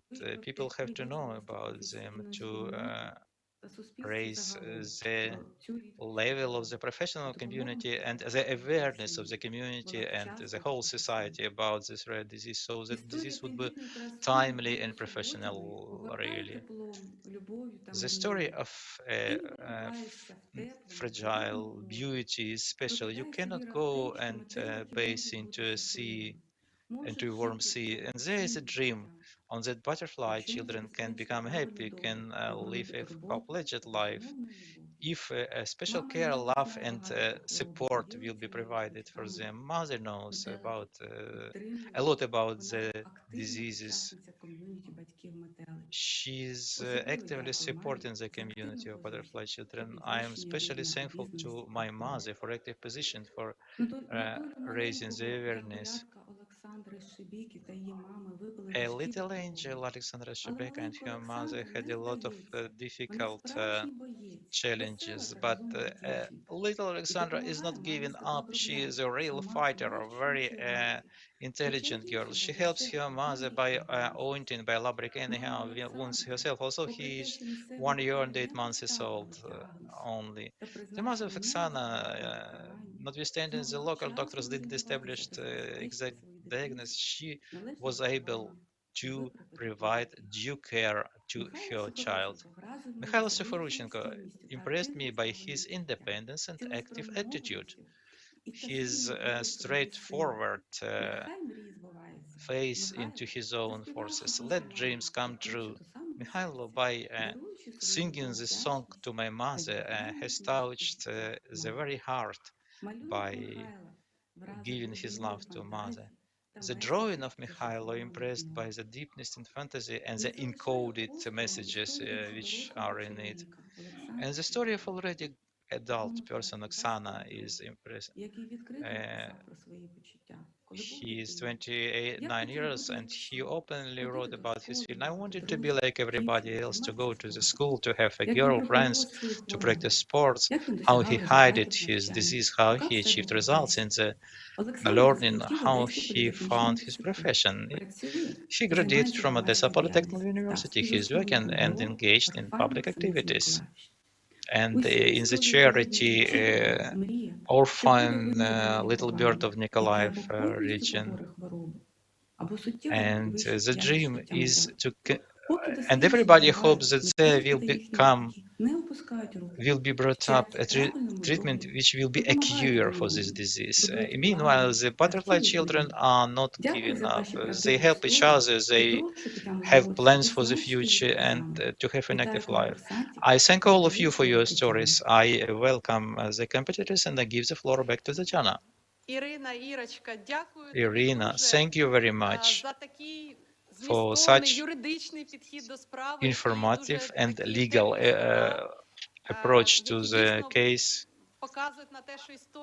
to the issue, and for your warm words, which reflect that the stories of our patients are very impressive. All the winners, Misha, in the nomination of the song and life stories, all of them will get branded cups, these butterfly cookies, and gift certificates with some financial outcome which they can spend on at least a part of their dreams to become true. And now we come to the next nominations of art.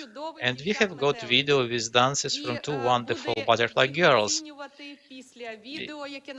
After a video, we shall be shown now the known Chile star and facilitator Gabriela Masanga will evaluate them. Please let us look at these dances.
Насівають мене люди, я збираю крила і лечу.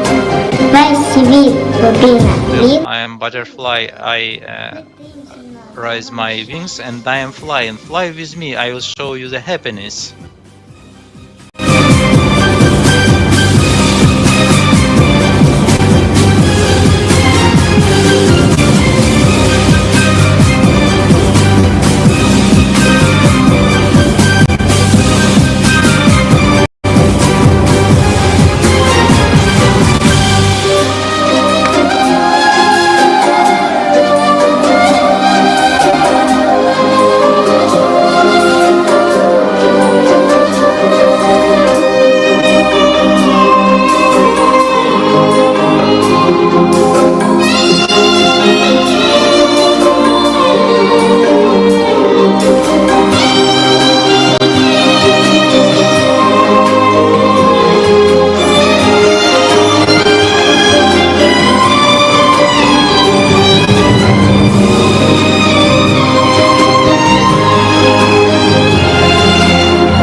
Hello, everyone. Greetings to all the conference participants. And I would like to greet all Ukrainian butterflies. Today, we are celebrating 10 years of the charitable center Butterflies. Very often, I participate in their activities. I help children from the DEBRA Charity Fund, and I participated in the event at the Children Protection Day in Manufacture Center. Also, the St. Nicholas Day was celebrated, and I helped them. I know that today children participated in different contests dedicated to the 10th anniversary of DEBRA Ukraine.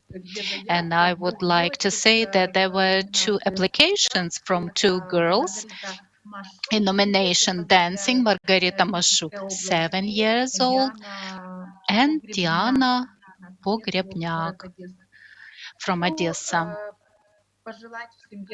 And I would like to wish all children to have good health.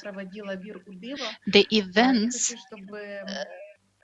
that I had really very important for all children, and they were called Wonder, Miracle. And I would like all parents and children wish and believe in miracle. Gabriela, thank you so much for supporting butterflies. So for so many years, you've conducted so many events. You are incredible. You are with us. You are participating in our events and our campaigns, and it's an honor for us that you support us. All winners are going to get their prizes and certificates, award certificates. That's all. Talking about nominations, but DEBRA Ukraine Awards 2021. This is the 10th anniversary of our organization. This is not only about children, but children and adults who participated in our contests. And from me personally, and on behalf of our organization, I would like to thank one person, Natalia Lysak. She is from Khmelnytsky Oblast. She is an incredible person. On the left, you see her in our T-shirt, and on the right is her daughter Ivana. This is our support from Khmelnytsky Oblast. Natalia, Ivanka, and their nephews always provide their cookies and pastries that they make and bake on their own. And also we had a fair, like Embassy Fair. We also were selling our pastry there. So I'm very much grateful to Natasha for warm support, for her energy. She always feels when we are not feeling well. Usually we are on the phone all the time when something happens, but she feels that and calls us. This is, like a energetic connection. There is a very good connection between us. And also we have organization companies who are called social responsible businesses. In such companies, very nice people are working, knowing about butterfly children issues, and they always help us. First of all, international well-known consulting auditing company, KPMG in Ukraine. There is a KPMG office working in Ukraine, a big office. I'm thankful to the partner Sergei Popov, Andriy Tsimbal, a managing partner, all other partners, every employee who participated in all the activities that KPMG annually doing. And also there were fairs of terrible pastries dedicated to Halloween. Also there are fairs to the St. Nicholas Day. Everything is done to help our butterflies. Also there is a Deloitte international auditing company. Also annually they provide charity campaigns to our children, for our children, and all the money that they are giving us, we spent for medications or for special nutrition. Also, other two foundations, Lyons clubs, Krylov and Kals, and International Women's Club. There are two foundations. Thanks to them, there is an epidermolysis bullosa office created and functioning. And also, this is everything in order for our doctors be able to work in good conditions. Also, you know, and our patients know that there are two companies that are our professional charity campaigns. This is Dentist Clinic Porcelain, headed by Maria Imshinetska. They provide free of charge charity dentistry support to our butterfly children. And also there is a Cinevo laboratory this year and last year were involved in our genetic testing project, and they played very important role for this project because they were taking blood and sending to Austria for testing. So KPMG, Deloitte, Leo's Club, International Women's Club, as well as Porcelain and Cinevo. Thank you really very much. Without your charitable support and help, it would be difficult for us to implement our projects. Thank you. And now we are switching over to quite a serious part of our conference, and I would like to invite Svetlana Yaroslavska, who is going to announce this session, and she will introduce the first speaker, Svetlana.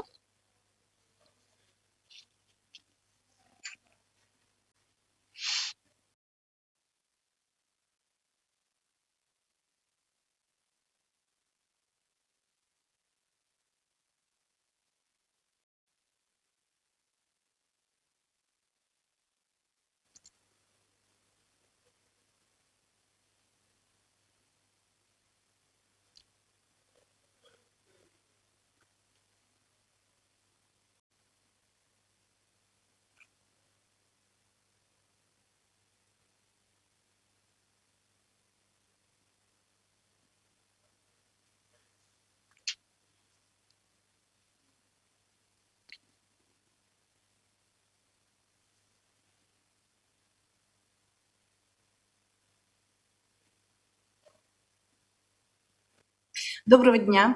Зараз переходим к наступной секции. Good afternoon. And now we are switching over to the next session, Organization of Provision of Healthcare to Patients with Epidermolysis Bullosa in Ukraine, and the leading experts in Europe and Great Britain. And right now, the head of EB office at the National Specialized Pediatric Hospital Ohmedit, Ukraine, Inna Gedon, is going to talk about 7 years of care to Ukrainian patients with EB, and this is support to the Ministry of Health according to national programs for EB 16 through 2021.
Добрий день, шановні колеги, пацієнти. Good afternoon, dear friends, colleagues, dear patients. Хочу вам I would like to tell you a little about the structure of our office, especially for those who don't know that yet, especially for specialists from other areas, area specialties who participate in this conference. We are 7.5 years in. September, we are going to turn 8 years. Establishment opening happened on the 13th of September 2013, an interesting date. And at the opening, we had a lot of representatives of the Sweden team. And since then, our office, unfortunately, is not growing in space, but it's growing in the amount of care provided. So who we are? So this is where we are located. We are located on the territory of a pediatric hospital. We have a small office where we can do counseling of our patients and we do communication. All other procedures we are doing at the ward where other patients are taken care of with other diseases. So we do all the bandages, all different types of other manipulations and procedures. Also, we provide counseling consultations from other specialists, surgery if necessary, oversight, treatment and correction of complications of EB. So what do we do? So number one is consultation and diagnostic and treatment. Also, we do a registry of patients with EB throughout Ukraine, both for children and for adults. Organizational work of our structure and managing patients with epidermolysis bullosa. Also, we do education, organization of training, how to do bandages. We train how to manage, treat patients and with EB. We also participate in different dermatological conferences where we spread knowledge about EB. Palliative care is another type of activity. And of course, we participate actively in organizing conferences for healthcare specialists, doctors, to train about diagnosis, care about patients, procedures, providing procedures in such patients at home. For those who cannot come to us, we don't have a special center for adult patients, so we provide care to adult patients at the respective places where they live. And before the COVID epidemic, for 1 year, during 1 year, we were traveling in different regions and we did our monitoring visits, we did counsel of our patients, we included new patients into the registry, we got to know them.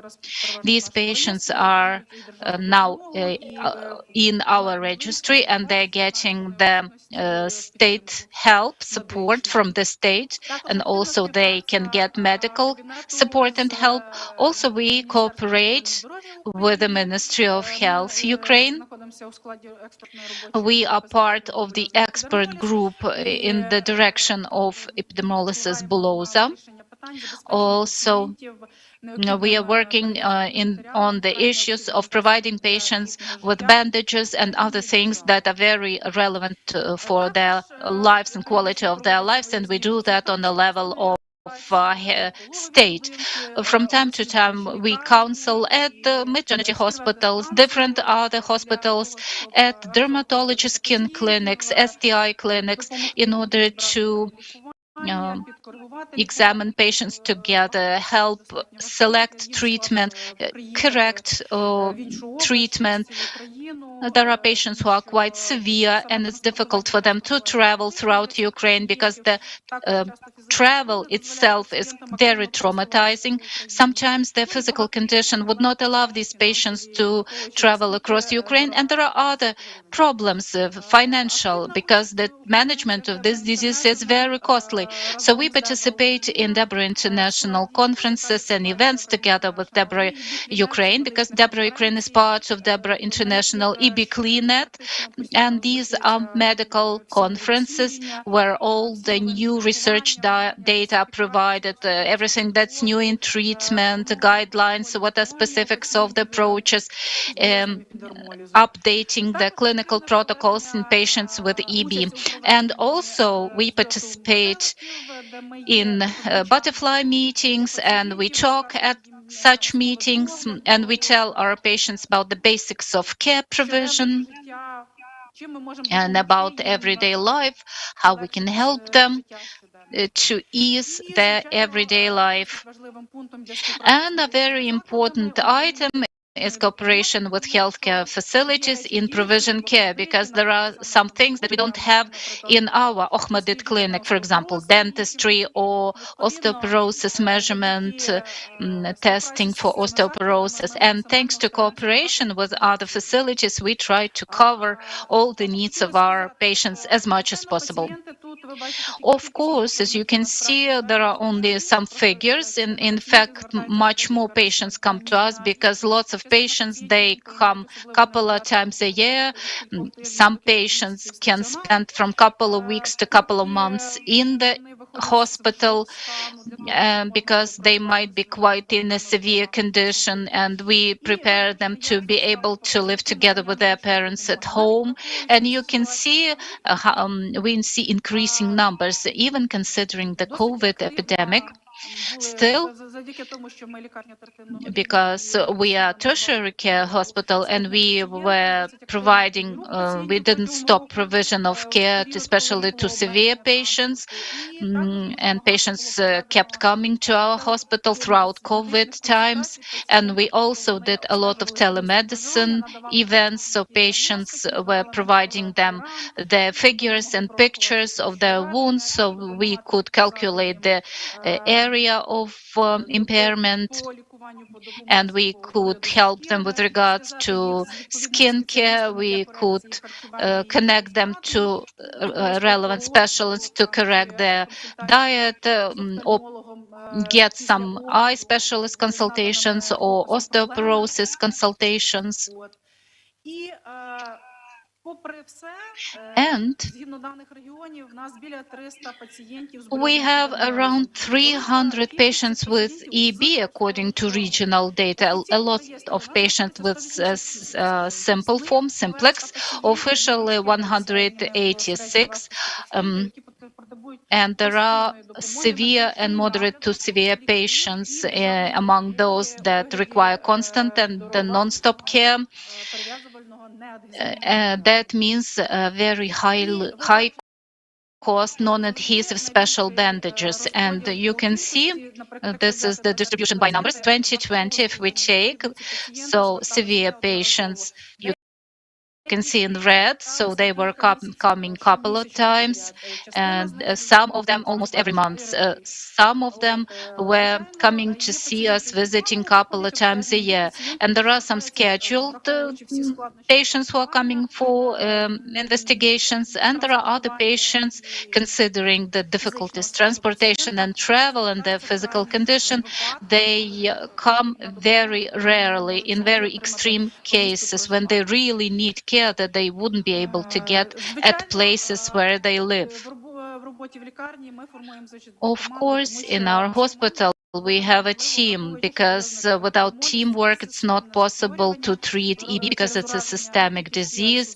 And this is not only skin, but mucosa is impaired, and multiple injuries of impairments are formed. This team is quite large, and there are some people who stay with us, and they are with us practically from the very beginning, where the office was open, and they help us to manage various difficult issues and resolve problems, and the diet, for example, issues, endoscopy, surgery, rehabilitation, anesthesia. So lots of different specialists are grouped into that team, and these specialists know the specifics of the disease and patients and provide good care. So this is our small part of our team, but it is increasing, it is expanding little by little. Accordingly, it allows to control and to help the patients. Those are monitoring visits. Obviously, COVID now restricts a little bit, but the active visits are efficient. It helps to see patients more frequently and to see more patients in shorter time, because obviously it's not impossible to examine all the wounds in such a short time. It's complicated wounds, chronic wounds over 3 weeks. The training of the personnel, management of those patients, consultations, nutritional consultations, and obviously provision of adequate conclusions with all the recommendations and description of complications to adequately control and monitor the condition of patients. Sometimes we work in rather difficult conditions, because obviously when we come, everybody is working, so information is provided by additional team of specialists to a great number of specialists who are coming to these visits, and it complicates, adds to the difficulties. But anyway, we managed to get good results, which not always can be made at the level of hospital only, because we can't access patients there. And obviously, we conduct conferences, both dermatologic one and specialized TB patients, different other projects, palliative care in manipulations, experience exchange with other specialists, pain management, and other problems. Visiting international conferences, same I said about UKRAINIAN and DEBRA International, thanks to which we can develop and learn new methods of care for these patients, timely monitoring of complications, timely organization of care, helping other specialists, providing them information on those patients to adequately organize the medical care, cooperation with public organizations who are supporting patients and organizing meeting of patients where they can be taught minimal skills of care, of dressing, of caring not only skin but also mucosa, and also to help patients relax, to be distracted from their daily challenges and problems. Also, active trainings, both dermatological dedicated needed for EB, such as medical manipulations, biopsies, and other, and trainings were conducted for doctors, nurses who work participated by nurses and doctors from Great Ormond Street Hospital, and accordingly active participation in meeting of Butterfly Children. I talked about communication with the colleagues, experience exchange between the patient, training and explication of all the novelties taking place, discussion of the problems, communication. And also, there's an important point as cooperation with other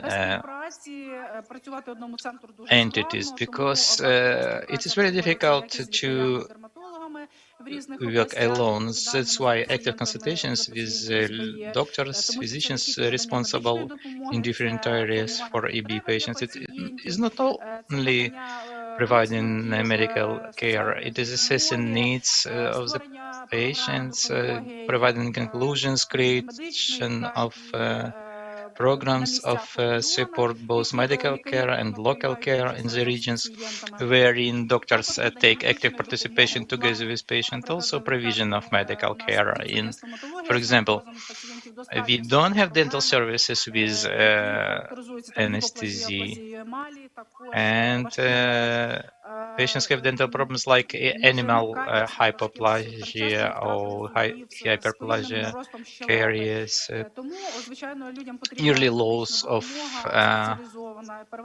the dents. So they need specialized assistance under special pain killing treatment of special areas in the dentistry. The correction of mucosa disorders, etc. Also, patients are cared for esophagus treatment in the clinical hospital number 17 in Kyiv. This hospital provides services for all the patients who need such assistance in the city. Also, we cooperate with osteoporosis department of Gerontology Institute, where patients can be examined every 3 months for X-ray density measuring. It helps determine the level of osteopenia or osteoporosis and timely correct these complications to prevent problems. And obviously the cooperation I mentioned to you about with the Ministry of Health of Ukraine, where there is an active work ongoing every year to develop the programs for provision of EB patients with expensive dressing materials, and definition of the demand from the patients in the region, overall demands, and the nomenclature, the assortment of the relevant means, selection of these means that would be suitable as much as possible for the patients, and definition of the volume of these dressings and materials to be discussed. The discussion of the relevant procedures and documents at the level of the Ministry of Health, and problem solving for EB patients. Also, it's very important that thanks to which we exist. First of all, the organization DEBRA Ukraine, and for the second, the charities who helped to organize, to set up our office, the Club Alliance, international charities, and also the International Club of Women. Because all the equipment of the office and the furnitures, the couchette and air condition and sanitary ware and the computers, everything was bought, helped by the charities. Also, we have got equipment for phototherapy and wave therapy for procedures. We have got photo camera to make images of difficult cases and difficult wounds, and to calculate exactly the area of lesion. So we have got a huge assistance by computers and the telephone. We have everything thanks to the charities who are periodically, regularly helping us. There are other charities also who help with purchase of wound care and materials. Thanks to the companies who produce, the companies who provide those materials. So we can choose what is best suiting the patients and what number of patients can use them. Not always can you find all information in the available literature. Every country has its own selection of means which are frequently not accessible in Ukraine. Also, there are many means which are absent in the market of Ukraine. The gels and ointments which are used for the patients with EB, all this thanks to the charities and to the public organizations. Also, an important project was in this year organized by DEBRA Ukraine together with a genetist from Geneva laboratory, together with a clinic in Salzburg. That was a genetic testing of about 60 patients, families, not patients, not just patients, to confirm, to establish the exact type of EB because in Ukraine we haven't such genetic testing. It is present, but a very expensive one. It's not accessible, not affordable for our patients. In certain cases, we reviewed the approach to the patients because where we suspected dystrophic form really turned out to be junction one. Where we suspected dominant dystrophic, we have got severe epidermolysis bullosa simplex with expensive rashes. It makes easier further work. We understand what systems and syndromes should be addressed, especially in younger children. We can ask our colleagues to help us in getting help for those CB patients. Thank you very much for your attention. There's a lot of information. The conference is very... The information is very saturated. It's impossible to give all information in a short time. We are developing our team, expanding to provide more high-quality assistance, and also from an expert point of view, also e-patients gave the participants from all over the world insights. So one first big step in the creation of the network was the first conference of UKRAINIAN, which was held in October 2012. It brought together a huge number of already known medical EP experts. All UKRAINIAN partners had the opportunity to present the situation of EP care and the treatment in their respective countries, and then came together to work on strategies for the future. With a growing number of participants in the network, the second conference of UKRAINIAN took place again in Salzburg in autumn 2013. Around 100 delegates from 43 different countries discussed the progress of the network and the work packages that had been defined, such as EP registries, a directory of EP centers, and laboratories of education and training in the field of EB. 2015, both the UKRAINIAN and DEBRA International Conference has held at the same venue. With over 320 delegates, it was a wonderful opportunity to share expertise and make connections with leading clinicians and DEBRA organizations from around the world. Here's some feedback from the participants. It was lovely to network with clinicians and patients from all over the world. Therapy forum was extremely beneficial. Patient panel session was uniquely informative, inspirational, and insightful. So the enthusiasm, passion, and commitment to working together locally and internationally across specializations to support people living with EP was evident across both conferences. 2017, for the first time, the UKRAINIAN conference was held together with the 5th World Conference of EP Research. Following the motto, from lab bench to bedside, both meetings provided an update on EB research and its translation to clinical benefit for patients. The expert panel took the opportunity to further develop 6 different clinical practice guidelines on the themes of hand surgery, anemia, diagnostics, psychosocial care, physiotherapy, and occupational therapy.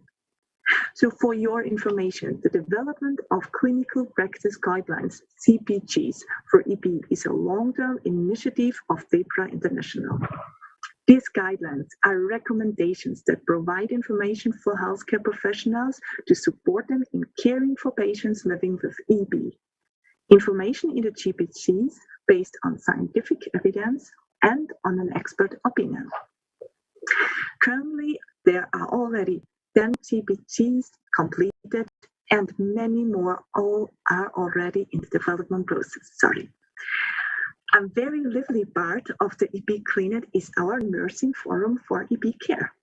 The idea for this forum came from nurses by themselves, Josie Deubmans and Sharon Cassidy. UKRAINIAN developed the framework conditions and the forum went online in 2020. This forum is set up as an email distribution and stays for one of our goals, connecting and exchanging. To make the knowledge and opinions in which have been shared in the forum available for all members, we collect the questions which has been posted and the answers to those questions in a specific Q&A documents, clustered by topics. These documents are available on the EB-Klinet website and are protected by a passport. So, in a few of the external circumstances, for example, the corona pandemic, the forum has shown that the possibilities of an online exchange forum, which is easy to use and structured, and the following up cooperation between the nurses is a supportive resource to increase the care and treatment of patients who are affected by EB. Cooperation is and has always been a huge topic, not only within the EB-Klinet network, but also with other organizations and networks. EB-Klinet has been working together with DEBRA International, EP Without Borders, and rare disease organizations like UKRAINIAN. When we talk about cooperation, we do have to note that international communication is sometimes not easy, but essential. All our communication is in English. That means the availability for healthcare professionals in some regions is limited. We have to be aware of cultural diversity, for example, differences in education and healthcare systems, and the awareness and attitude of rare diseases are different worldwide. It is very important to provide the information for everyone, regardless from which culture and regional background they are coming from. EB-Klinet is founded by donation. To manage personal resources and to have a good time management is a huge part of our challenges. Next to privacy policy, it is important to keep information up to date. Here we are dependent on the help of our members. Once a year, we are asking our members to refresh their data. Therefore, it is important to keep the barriers of organization as low as possible. So let's talk about perspectives. Since the beginning of the EB-Klinet initiative, a lot has been done. Strategies and tools have changed, some elements of the network have been stopped, while some other new ideas have been born and brought to life. And still, we are in a development process, working on further topics and information to share with our partners and everyone interested in working with people living affected by EB. The success of the Nursing Forum for EB Care has proven the importance of aim to enhance cooperation between EB healthcare professionals. So maybe it will be possible that EB-Klinet support the creation and administration of further professional forums for different medical departments. As the network becomes bigger and bigger, we also do see chances in other formats for face-to-face meetings. In the last years, there have been a lot of efforts and resources spent on bringing together the different stakeholders in EB, like clinicians, researchers, industry, and patients, and provide a huge amount of information about the many EB-relevant topics at once. Although this is an important development, we also see a lot of potential in specialization. For example, with workshops concentrating on one single topic where a group of experts can work together and exchange experience in detail to find new ideas and approaches to the underlying problems. On the contrary, to face-to-face events due to the COVID pandemic, people all around the world started to make more use of the various possibilities of communicating virtually and online. As many others, EB-Klinet benefits from this change as it offers new possibilities for education and training. We are already working on further EB-Klinet online seminars covering a wide range of EB-related topics. So talking about perspectives always implies development. This is an important part of EB-Klinet. Our network of partners is the basis around which we are working to provide healthcare professionals with tools and information to help improve the lives of their EB patients. With this is an ongoing process. process, which is always subject to change and evolution, as is the EB Clean It initiative. Creating awareness, improving understanding, supporting education in and about EB is the key to realize our common aim of finding the best treatment for EB patients. So hopefully, I could give you an overview about the development and working field of EB Clean It, which after 10 years we do understand as an open-end project.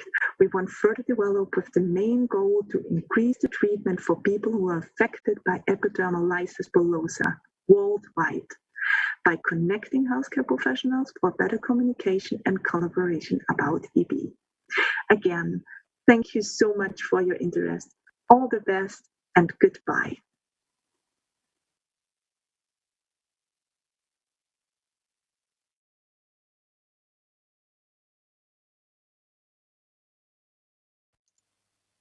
Дорога Б'янка, дякуємо вам щиро за Dear Bianca, thank you very much for your presentation.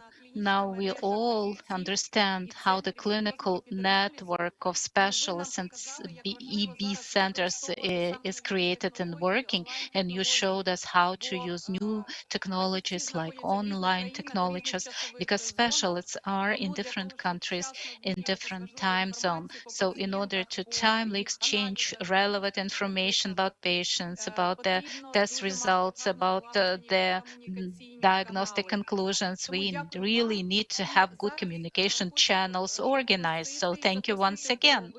And now I would like to invite Katarina Udashoder, a doctor from the specialized center, EB center in Salzburg, Austria, EB House Austria, Salzburg.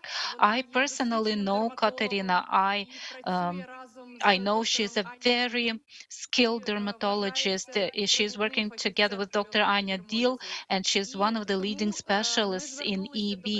So we approached Katarina with a request to tell us how the system of care provision to patients with EB is organized and built, structured in Austria. Can you tell us how that is working? Because in Austria, you are the only center, just like our office is also the only one for Ukraine. So the floor is yours. Thank you.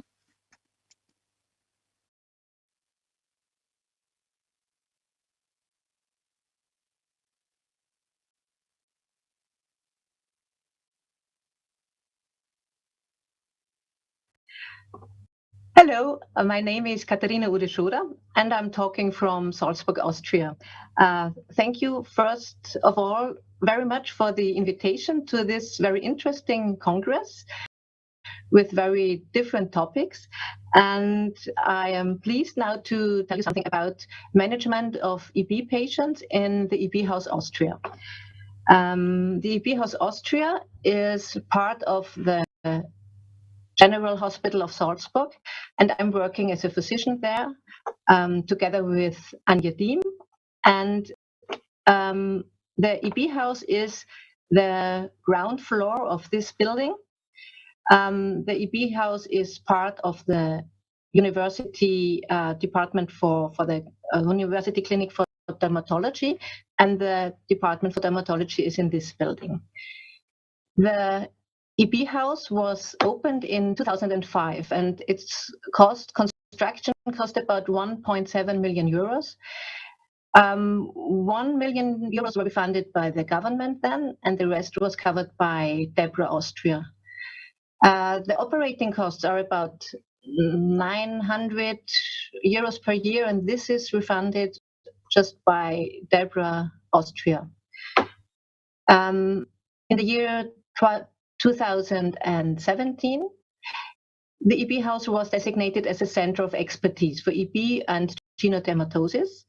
This was by the Austrian Ministry of Health, and in the same year, it became also a member of the URN skin. This is by legislation of the European Community. And later on, I will tell you a little bit more about this ERN. The EB House Austria is, on the one hand, it's you could tell that the EB House Austria is under the roof of, on the one hand, the university hospital. So the medical director is responsible for the EB House Austria, and on the other hand, on the roof also of DEBRA Austria, who is refunding the costs, and so the commercial director is also responsible for the EB House Austria. The EB House Austria consists of 4 parts. It's the outpatient unit, where I am a physician together with Anja Diem, who is the head of the outpatient clinic. And there were also 4 nurses and 2 secretaries. We are all working part-time there. And another part of the EB House is the academy, with the head of Sophie Kitzmüller. And there is also a research unit with the head of Professor Johann Bauer, and a study center with the head of Professor Leimer. The outpatient unit is, as I told you, the team. We are about we are 8 persons. Sometimes also a dermatologist is in the EB House and working with us. And we are doing examination and consultation of EB patients. We are doing the diagnostics, we are doing wound management, pain management, also the training of people with EB and their families. It's also about social support and also planning operations and special examinations in cooperation with near all medical centers in the General Hospital of Salzburg. This is the great advantage that the EB House is part of the General Hospital, so there are all departments of a great hospital close to the EB House. We're also doing clinical studies, and we're also doing projects like, for example, the EB handbook. You might know it, or you may look it up in internet with this link. This is the picture of a room in the EB House. You see it's the kids' room with toys and pictures. I told you that the close cooperation with other departments is very important in EB, of course, and so we are glad that we have a multidisciplinary team of experts in the General Hospitals of Salzburg and also outside. So without this cooperation, it would not be possible to treat our EB patients. And we always say that the aim of the EB House is to find a suitable therapy for this special person with EB, with this special life in these special circumstances, because everybody has slightly different needs and different backgrounds, and this is also important to have in mind. So how do patients come to the EB House? First thing is to contact our secretary, so you can fix a date. So most people do contact us via email. There is also a phone number you will find on the website of the EB House. Austrian patients need a letter of referral of their home doctor and the e-card of the Austrian insurance. Foreign patients are asked to send or to bring medical reports and photos of wounds, also the document of mutation analysis if there is some. It's important then the patient brings a translator if he doesn't speak German or English, because there is much to talk about. Patients are also asked to fill out data sheet and send it to us. And the EB House or our secretary sends information to the patients, a list of documents the patient should bring, and also letter of invitation if needed. So this was the outpatient unit I was talking about. Now I will tell you a few words about the EB research in the EB House. On the one hand, we are doing, not we, but our scientists are doing basic research and also development of therapies. The head of research is Professor Bauer, and there were 3 main research groups. This is the core team, and this is funded also by DEBRA Austria. And there are students and project-related scientists who are third-party funded. All in all, it's more or less 30 researchers working at the EP House. It depends on if there are some projects and some master students available. The main focus of the research is on gene and cell therapy. Or you can also say causal therapy like mRNA therapy, CRISPR-Cas, and full-length cDNA therapy. There's also research on small molecules and epigenetics, and also on cancer and wound healing. This is the main focus, but there are also other projects, other smaller projects which might vary. There is also a cooperation with the University of Salzburg, and the researchers there are researching about immunology in EP, especially about prevention of the rejection of the skin graft after gene therapy, or also the rejection after the expression of new proteins, and also about translational and ribosomal therapy in EP. These are our researchers. You can see that there are many, and it's not all of them, and some of them might even have changed. Yeah. Another part of the EP House is the EP Academy. Their main focus and tasks are the EP registry. The EP registry is important for the epidemiology of EP. They are doing networking and linking experts all over the world. There are relations with the local, national, and international EP community. There are preparing activities and coordination and support of cross-border scientific studies. Another focus of the EP House, of the EP Academy in the EP House, is the EP Clinic. And Bianca Blörer might have already talked about the EP Clinic, or will talk about the EP Clinic, so we will learn more from her in her talk. So Tatiana Zamorska also asked me to tell you something about the European Reference Network.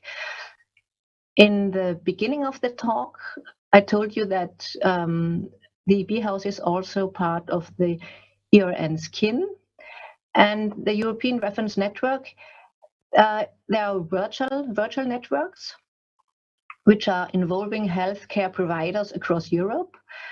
The aim is rare diseases. So as rare diseases need highly specialized treatment and a concentration of knowledge and resources, it was a cooperation between the healthcare providers is very important.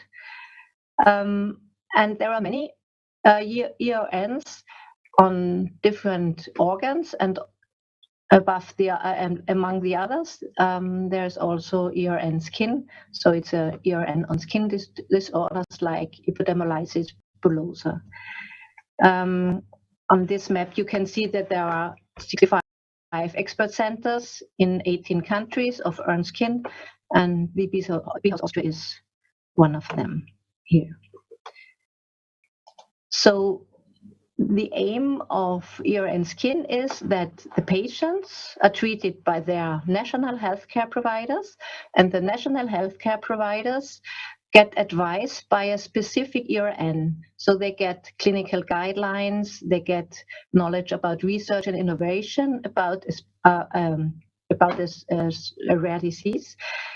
They get also training and e-learning. So the patient hasn't to travel, but the expertise and the knowledge travels to the national healthcare providers.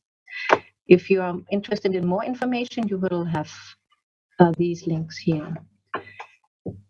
Okay, so this was my talk about the EP House Austria, and I will thank you very much. This is Salzburg on a blue sky day, and if you need some more information, just contact us via email, or you can also look up the homepage. Thank you. Катерина, дуже вам вдячні.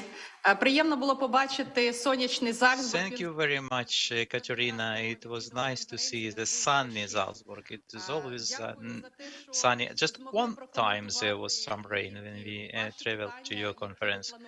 Thank you for commenting not only on our questions, but also for commenting on ERN skin centers in Europe. EB House is such an expert reference center. For Ukraine, it's important from the point of view of building up our expert centers. We don't see centers for EB which could claim to be such centers except for EB office in Ahmadi. Let me introduce you to your next speaker. More exactly, we shall have two speakers from UK, very known persons. The first speaker, Anna Martinez, specialist and doctor professor. She works in Greater Ormond Street Hospital in London. She is managing the pediatric practice of EB. Together with the doctors, thanks to DEBRA International Grant, we have been trained in London, and we had the honor to stay together with your doctors to see how they work. We asked many questions, how everything is arranged, and today we know you. We want you and to tell to all patients, doctors, to all patient conference participants how the management of children with EB is conducted in London, in Greater Ormond Street Hospital and UK as a whole. Please.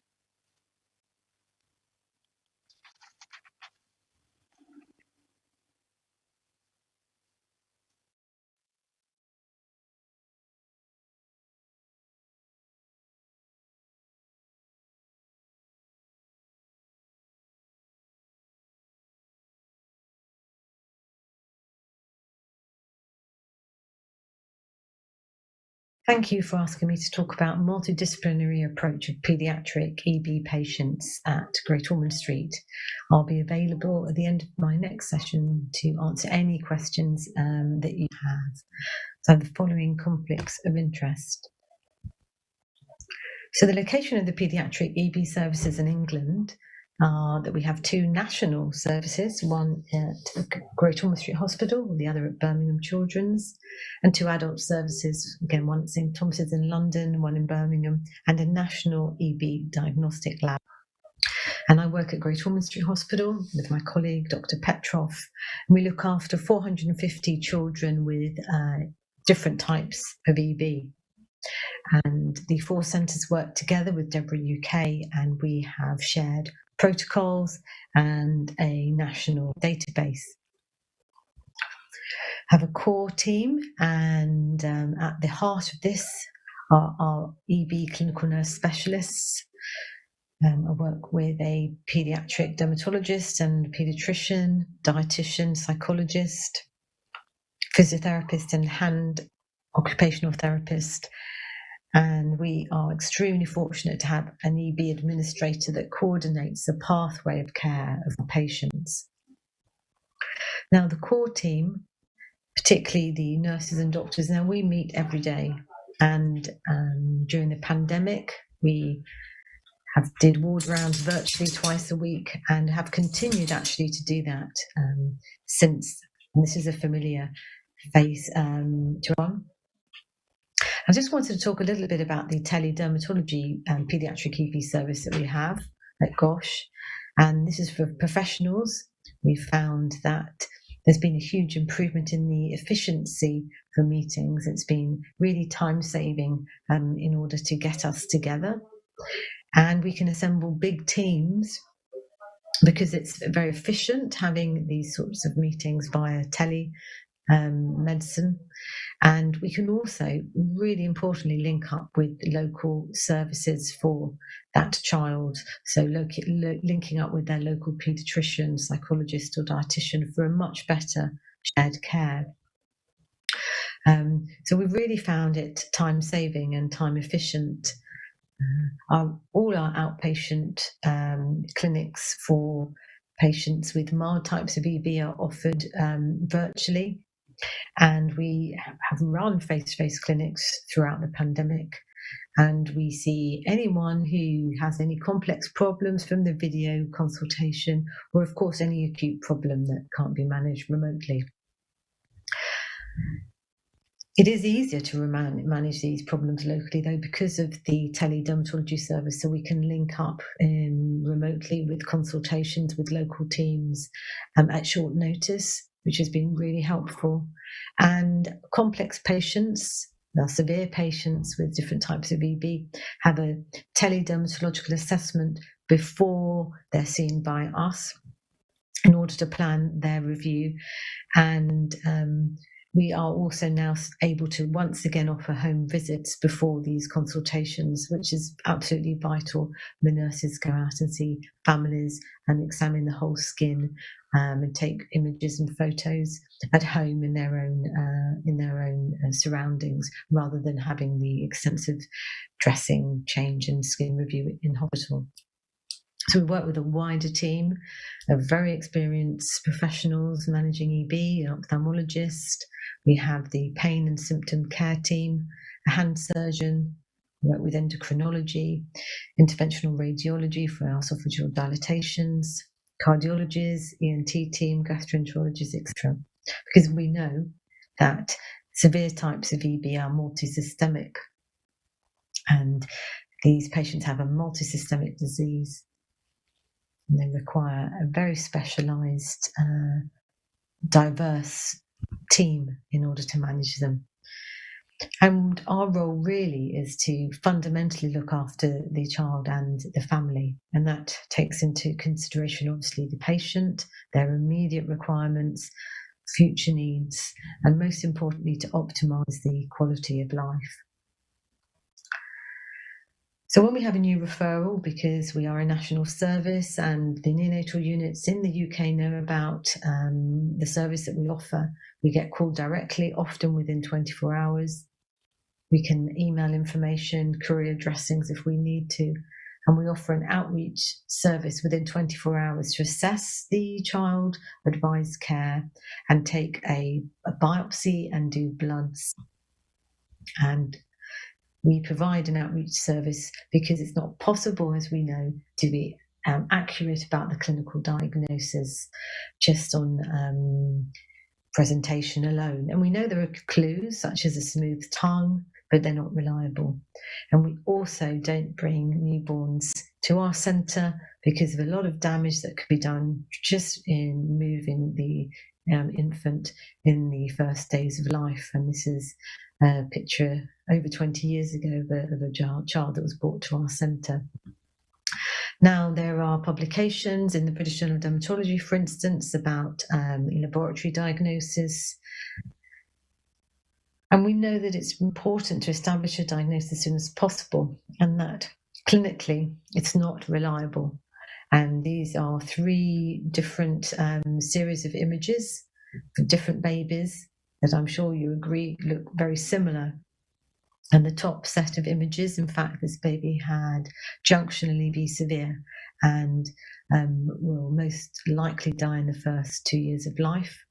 The middle images are a baby with EBS severe, who will have probably a complex neonatal and first year of life, but then will have a normal lifespan, likely. And the last set of images, this baby has recessive dystrophic EB severe and will most likely die of aggressive squamous cell carcinoma in their 30s. So it's important to get a diagnosis, to get a skin biopsy done of uninvolved skin, and to process this for immunohistochemistry. And this result can come back within a few days. And then this is followed by genetic analysis. And this is important for diagnosis, but also to offer prenatal-based testing in future pregnancies. So immediately, it's really important to make sure that the infant has adequate pain control and skin care. And this is demonstrated by the nurse specialists on site with a variety of dressings that are familiar, which will be discussed, I know. We use a lot of topical antimicrobials.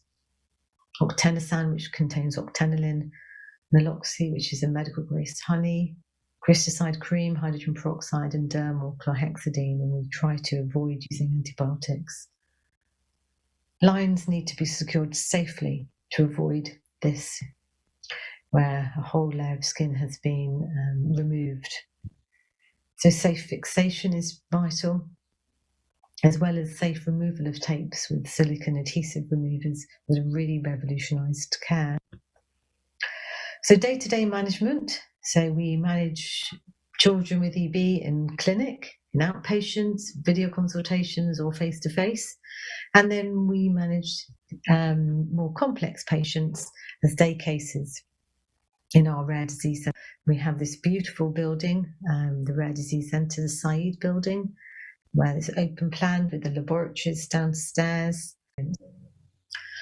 Our more severely affected patients, if they need procedures, come to the ward. And this is my team last week. And they're seen by the dentist. So we have a specialist healthcare assistant who do bloods, get IV access, physiotherapist, Michelle Wood, hand therapist, Nikki Jessup, and a large team. What are the advances in care? Well, we have a better understanding of the natural history of different types of EB through Pebbles, which is a longitudinal study helping us know what to expect, when to intervene, and who we need in our team. And we have seen an overall reduction in burden of disease by optimizing wounds early, getting nutrition as good as it can be, getting pain under control, and psychological support from birth. And this has led to a reduction in the background levels of chronic inflammation. We see that the younger children are growing along their centiles, particularly with early placement of a gastrostomy, that they're needing fewer transfusions and iron infusions, they're having fewer vertebral fractures, and the older children are reaching puberty. We do a lot of training in our national centre. We have annual EB courses, both basic and advanced. We offer EB carers courses, and we have a tailored scheme for visitors to offer training that is needed. We have EB research fellows that help us run trials, and we teach nationally and internationally. So when we're looking at research, there are 4 different approaches that can be taken in EB: gene therapy, protein, cell, and drug therapy. And we have a rolling program of clinical trials. We meet weekly with the research team, with John McGrath and Jemima Malario, where we discuss our joint trials and different projects. We run a lot of topical therapy trials at Great Ormond Street, Amaritz Pharma with Oligogel, Cyderm, Castle Creek with Diacerin, and cell therapy studies. We ran the first stem cell study in children with EB and Reacell more recently. And we're about to open in August a new study called Mission EB. And this is a stem cell infusion for children with severe recessive dystrophic EB, run at Great Ormond Street, and the Recording Centre that is helping us set this up is Sheffield. It's funded by the NIHR and NHS England. We're going to use umbilical-derived stem cells, and this is a double-blinded placebo crossover trial with an initial safety aspect. We hope to treat 36 children with EB, 18 from Gosh and 18 from Birmingham. The grant actually was awarded to us just under a year ago. The first patient we will be recruiting in August, and the study should end in 2024. And the aim is to assess if repeated infusions of umbilically derived stem cells are safe and can benefit children with recessive dystrophic EB. So I'm the chief investigator in this study with my co-investigator, Dr. Petrov, and we have a fellows and a big study team. We're very excited to be running this. So there are new trials coming, but we have a long way to go. So in summary, in England, we have a national service for EB with 2 paediatric centres, and to adult centres. We have large specialists and big multidisciplinary teams. Teledermatology has changed the way we work, and a lot of that we will continue with because we can see the benefits. Training and teaching is paramount, and participating and driving research is really at the core of what we do. Working together to try and ensure that we can provide the best possible care now, whilst we're waiting for better therapies to be available as soon as possible. So many thanks for listening to me, and I look forward to taking any questions. Thank you. Ми дуже вдячні Ані Мартінес за цю доповідь. Ця доповідь була в записі, але Anna very thankful to Anna Martinez for this record. It was video record, but Anna Martinez later on will connect to us to answer questions after another her presentation. For the presentation of Anna Martinez, I ask all the participants, doctors and patients, please put your questions into chat. We shall gather them and Anna will answer them. Summarizing up what we have heard, in my opinion, the management of patients means not only providing healthcare to patients. It means research, studies, clinical studies, organization of trainings to teach young specialists, young doctors. And all this should work following the principle working together. Next speaker is Jemima Malaria. She's a doctor, professor from UK as well. She's heading adults EB practice, and she's managing all adult patients. As I already mentioned, we have been training in London together with doctors, and we have seen that starting since 14 years to 16, there is a transition from adolescent, from pediatric practice to adult practice. So the children who have been serviced and cared in Great Ormond Street Hospital, headed by Anna Martinez and her team, they are smoothly passing to St. Thomas Hospital to be cared by Jemima. Jemima, please tell us how is the management of adult patients in your hospital? Thank you.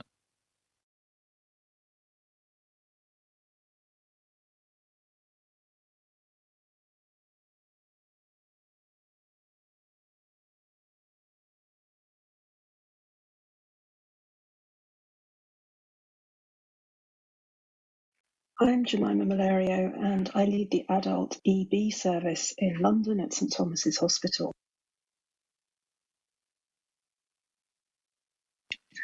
And what I'm going to do in this talk is mention the structure of EB services in the UK, talk a bit about transition from paediatric to adult services, what we offer in terms of clinical care at Guy's and St Thomas's, and also a little bit finally about research and education. So let's start first of all with the structure of our services. Now, since 2002, the National Health Service has designated specific EB centres in England. And these are for children at Birmingham Children's Hospital and Great Ormond Street Hospital in London, and then 2 adult centres also in Birmingham at Solihull Hospital and London at Guy's and St Thomas's. In addition, we have a national diagnostic laboratory that services all of these centres and other centres outside of England, and this is also based at Guy's and St Thomas's Hospital. There are also specialist centres in Scotland based in Glasgow and Edinburgh. So what does this mean for patients? It means there's National Health Service funding, so all their hospital and community EB care is paid for. They get their medicines and dressings paid for, and we also have comprehensive diagnostic testing. In terms of the clinical services, we have a specification for what we should provide for our patients, and we work very closely with DEBRA UK and between each other as services, and report back annually to our NHS commissioners. Internationally, we've been part of the European Reference Network Centres for EB and are also engaged and active within EB Clinet. Transition. So transition to adult services is very important, and it's a process rather than a defined period in time. And it's a discussion that usually starts with families early on when the child is around 10 years or so. They have a choice of adult centre. They can go to London or to Birmingham. And very importantly, children will meet their adult EB nurse in their paediatric clinics ahead of their transition. And usually for people with more severe types of EB, they'll have a home visit with the paediatric and adult nurse in combination ahead of their visit. They'll tend to come and visit the adult centre before they transition. And when they come for their first adult centre visit, their paediatric EB nurse will come with them. So it provides sort of hopefully seamless handover between paediatric and adult services. So clinical care. Our clinical service is based at St Thomas's Hospital, and we have over 500 adults with EB, different forms of EB that we care for there. So obviously their requirements and their needs vary significantly depending on the type of EB they've got and the severity. We're a very long established centre for several decades, which has grown and expanded over the years. We have a model of outreach nursing similar to the paediatric centre, where our nurses will be able to go and visit patients in their own home in the community to provide them with support, but with the St Thomas's Centre really providing a hub for their care. A couple of years ago, we opened a new rare diseases centre at St Thomas's, and this is the home now for our EB services. And we also have inpatient beds as and when needed. And if we think about an adult, particularly with a severe form of EB, there are many, many different professionals that they will come across during the course of their time with us, covering most different specialties, covering all the myriad of different complications that somebody with EB may have. And our aim is to try and provide that multidisciplinary care holistically in one space. And what we can see here is the reception area of our Rare Diseases Centre, and at the top some of the artwork that's present in the different clinic rooms in the centre. We really want to cater to all different types of EB, dependent on what kind of professional input they need in a one-stop shop so they can see everybody that they need to. And the idea of developing this space was really for it to be a relaxed and very non-clinical environment, because often people will come up and spend a whole day with us whilst they're accessing that multidisciplinary care. And having a waiting room like this with a large table has been fantastic for really facilitating the mixing of patients and families when they come. Having our services in this centre has also meant that we've been able to expand the types of clinics that we can offer. So currently we offer all these different types of clinics. We have multidisciplinary team clinics for patients who have more complex needs. This will be a whole day clinic. We have a mini multidisciplinary team EB clinic, and then we have the ordinary outpatient clinics. But in addition to this, we have nurse-led clinics for patients with the milder types, and podiatry clinics where we have a hands-on podiatrist administering care for people's feet when they have problems related to their EB. We have virtual clinics via Skype, we have EB research reviews, and we have the ability to see people as and when they need to. For example, if there's an area of skin they're worried about being cancerous. We have a weekly virtual ward round where the whole team get together and discuss any patients that have got concerns. And we've also found that this space is very useful in the Rare Diseases Centre if somebody needs admission, just waiting till a bed becomes available in the hospital. So in our large multidisciplinary clinics, what we'll find is that we have a whole range of different specialists: dermatologists, plastic surgeon, dietitian, dentist, nurse specialist, hand therapist, and so on, present and seeing patients in the unit. And this is a clinic that runs monthly with up to 6 patients who come all day. And very often they'll be seen by the nurse at home so they can target any areas of skin that we particularly need to look at, perhaps biopsy and so on. We can do full skin examination if we need to in those clinics. We can take bloods, and we very often give intravenous iron in those clinics. And importantly, we have DEBRA input there from the community support managers attending those clinics. And these are just a couple of our patients receiving care in this clinic. And you can see on the right, this young patient's having an iron infusion administered in the waiting room while she has a cup of tea, catching up with some of the other people attending clinic on that day.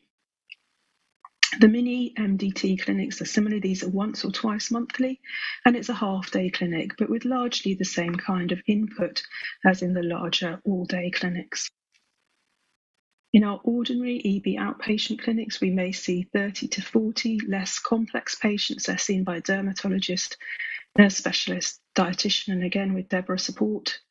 And as I mentioned, we also have weekly nurse-led clinics, podiatry clinics, and psychotherapy appointments as well. In addition, monthly Skype clinics, which we can see here. We've got the IT set up to be able to do that, ad hoc appointments, research reviews, and waiting for emergency admissions. I'm just going to finish with a mention about research. This is really central to how we deliver our cares. We have research fellows and an active PhD program. We've done a lot of research over the years, identifying new EB genes, and also early phase clinical trials of new translational therapies like cell and gene therapy, as well as a couple of commercial clinical trials of topical agents, and another study, which I'll come on to in a moment, looking at endpoints. So a couple of examples of the projects that we've been running. AdStem was a clinical study with 10 patients having intravenous mesenchymal stromal cell infusions. This is adults with recessive dystrophic EB. And Lenticol F, a phase 1 clinical trial of ex vivo gene therapy using corrected autologous fibroblasts injected into the skin of patients with EB. The PEBBLE study is our prospective EB longitudinal evaluation study, looking at the natural history of EB to look at endpoints for future trials, measuring objective, subjective, and health economic measures. And education is really important to us. We have an annual course for professionals that's run between the two London centres, Great Ormond Street and St Thomas's. We have a course for EB carers. There's an EB podiatry course that was set up a couple of years ago. And we also have a lot of overseas visitors and fellows. And this is a large world map that we have on the Rare Diseases Centre with little Polaroid photos of all the fellows that have come to us in the last few years whilst the centre's been open to learn more about EB and other genetic diseases. We haven't had anyone yet from Ukraine, but if anybody would like to come for a fellowship, it would be lovely to put your photo up on our map. So we've really found that our new centre and the way that we're able to offer care helps research participation. We feel that we've got really good ownership of the clinical physical space that we've got now. It helps encourage visiting professionals come to the service, COVID permitting, and it means that we can share our practice between EB professionals and those with other multidisciplinary types of clinics that run within the hospital. Thank you very much.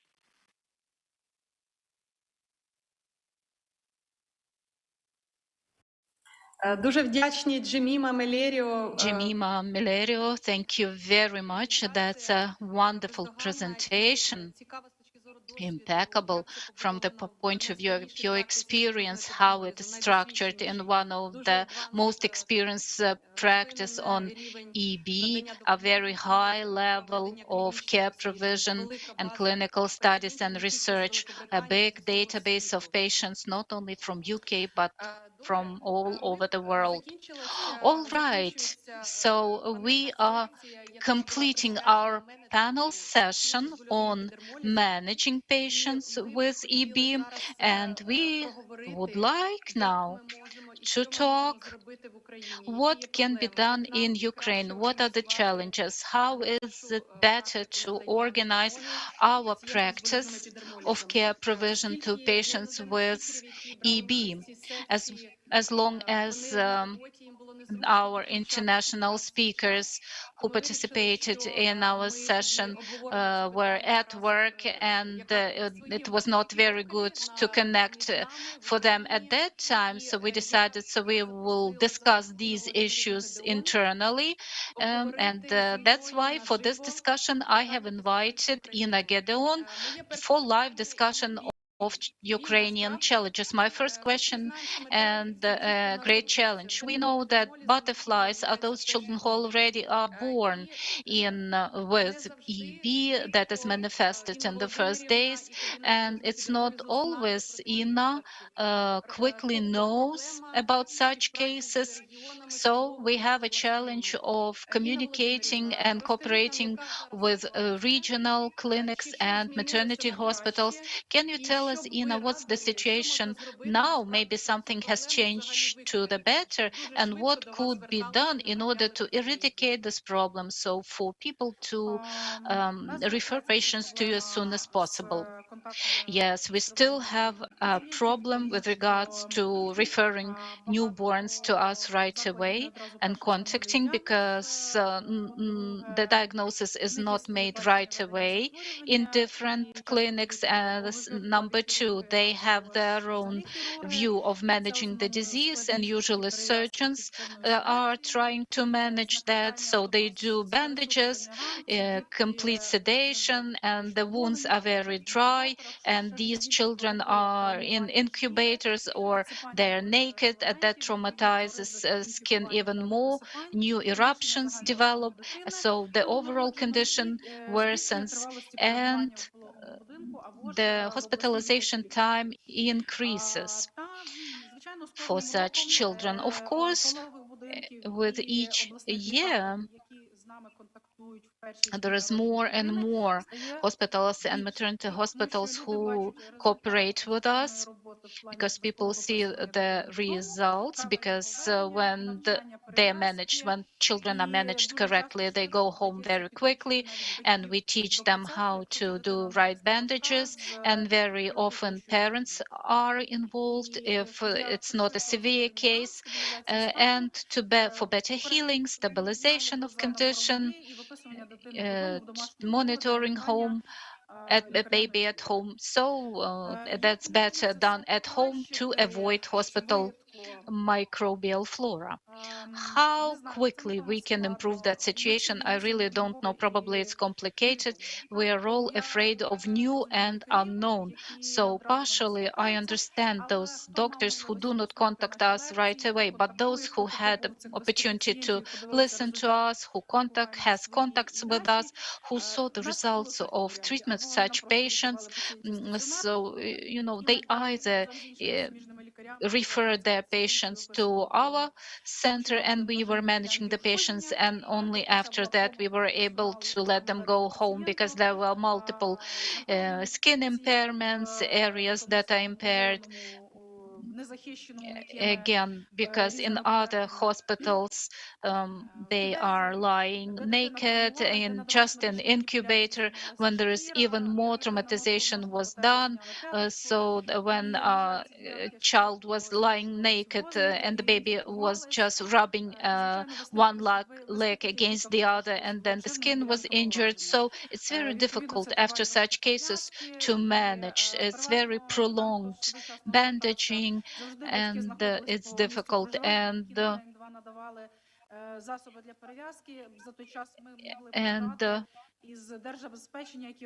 there is problem with specific special bandages, and it's not easy to find the required types of bandages in regions, but in our center it's much more quickly that we can provide such instruments and medications and bandages for such babies.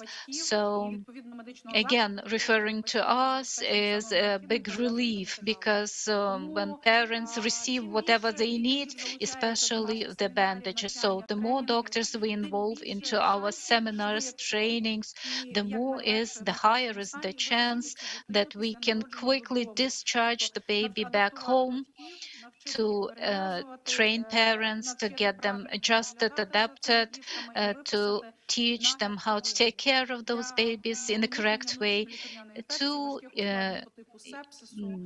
avoid nosocomial infection like sepsis and others. Thank you for your comment. Being a lawyer, I would like to add, so in principle, all issues can be resolved. It's just that we need everything to be clearly stated in regulatory documents. The treatment protocol that has to clearly state and has to be approved by the Ministry of Health what are the responsibilities of the hospitals, maternity hospital, with regards to notifying specialists at EB offices, and only under the supervision procedures, manipulations should be provided. Number two, I see that we have to define the route, patient route, and what doctors should do, dermatologists and the EB office, step by step. And number three, this is going to be a question to you,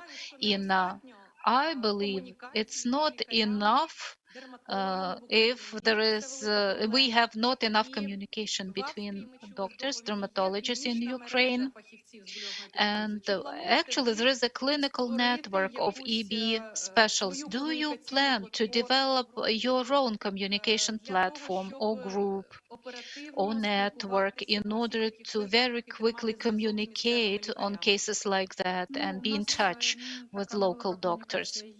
We have a Viber chat group that we use, and we communicate using that group. Especially this is with regards to training, conferences, preparation of the state-based program, developing local programs. Doctors often call and ask us how to do that and what they can do, and there are requests that we are getting from the patients.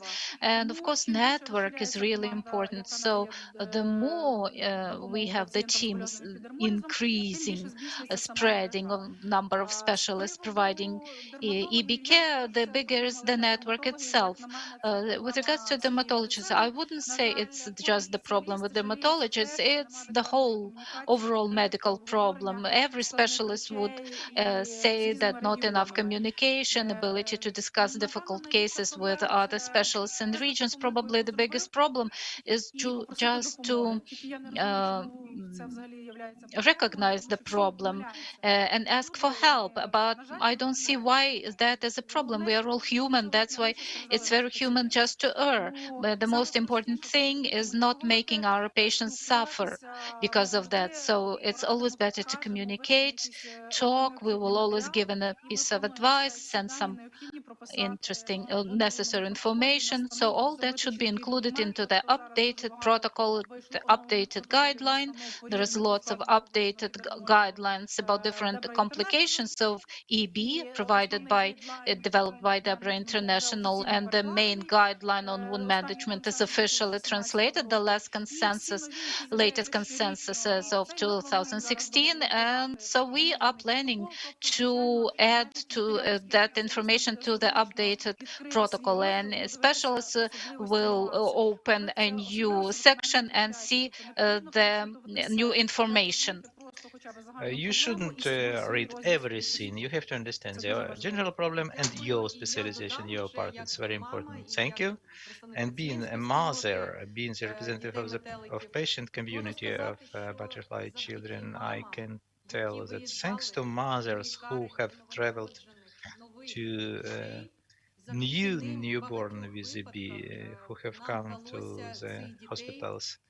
Thanks to them, in many cases, we managed to rescue, to save those children from incorrect care, meaning the dressings in the first days and weeks after birth. Because when we know about such case, in our group, in Facebook group, I always place an announcement, a message, and the mother who lives the nearest in that area, she'll always come and help with dressing, and she will leave her issues, her work, and will rush to that hospital to help. Because if you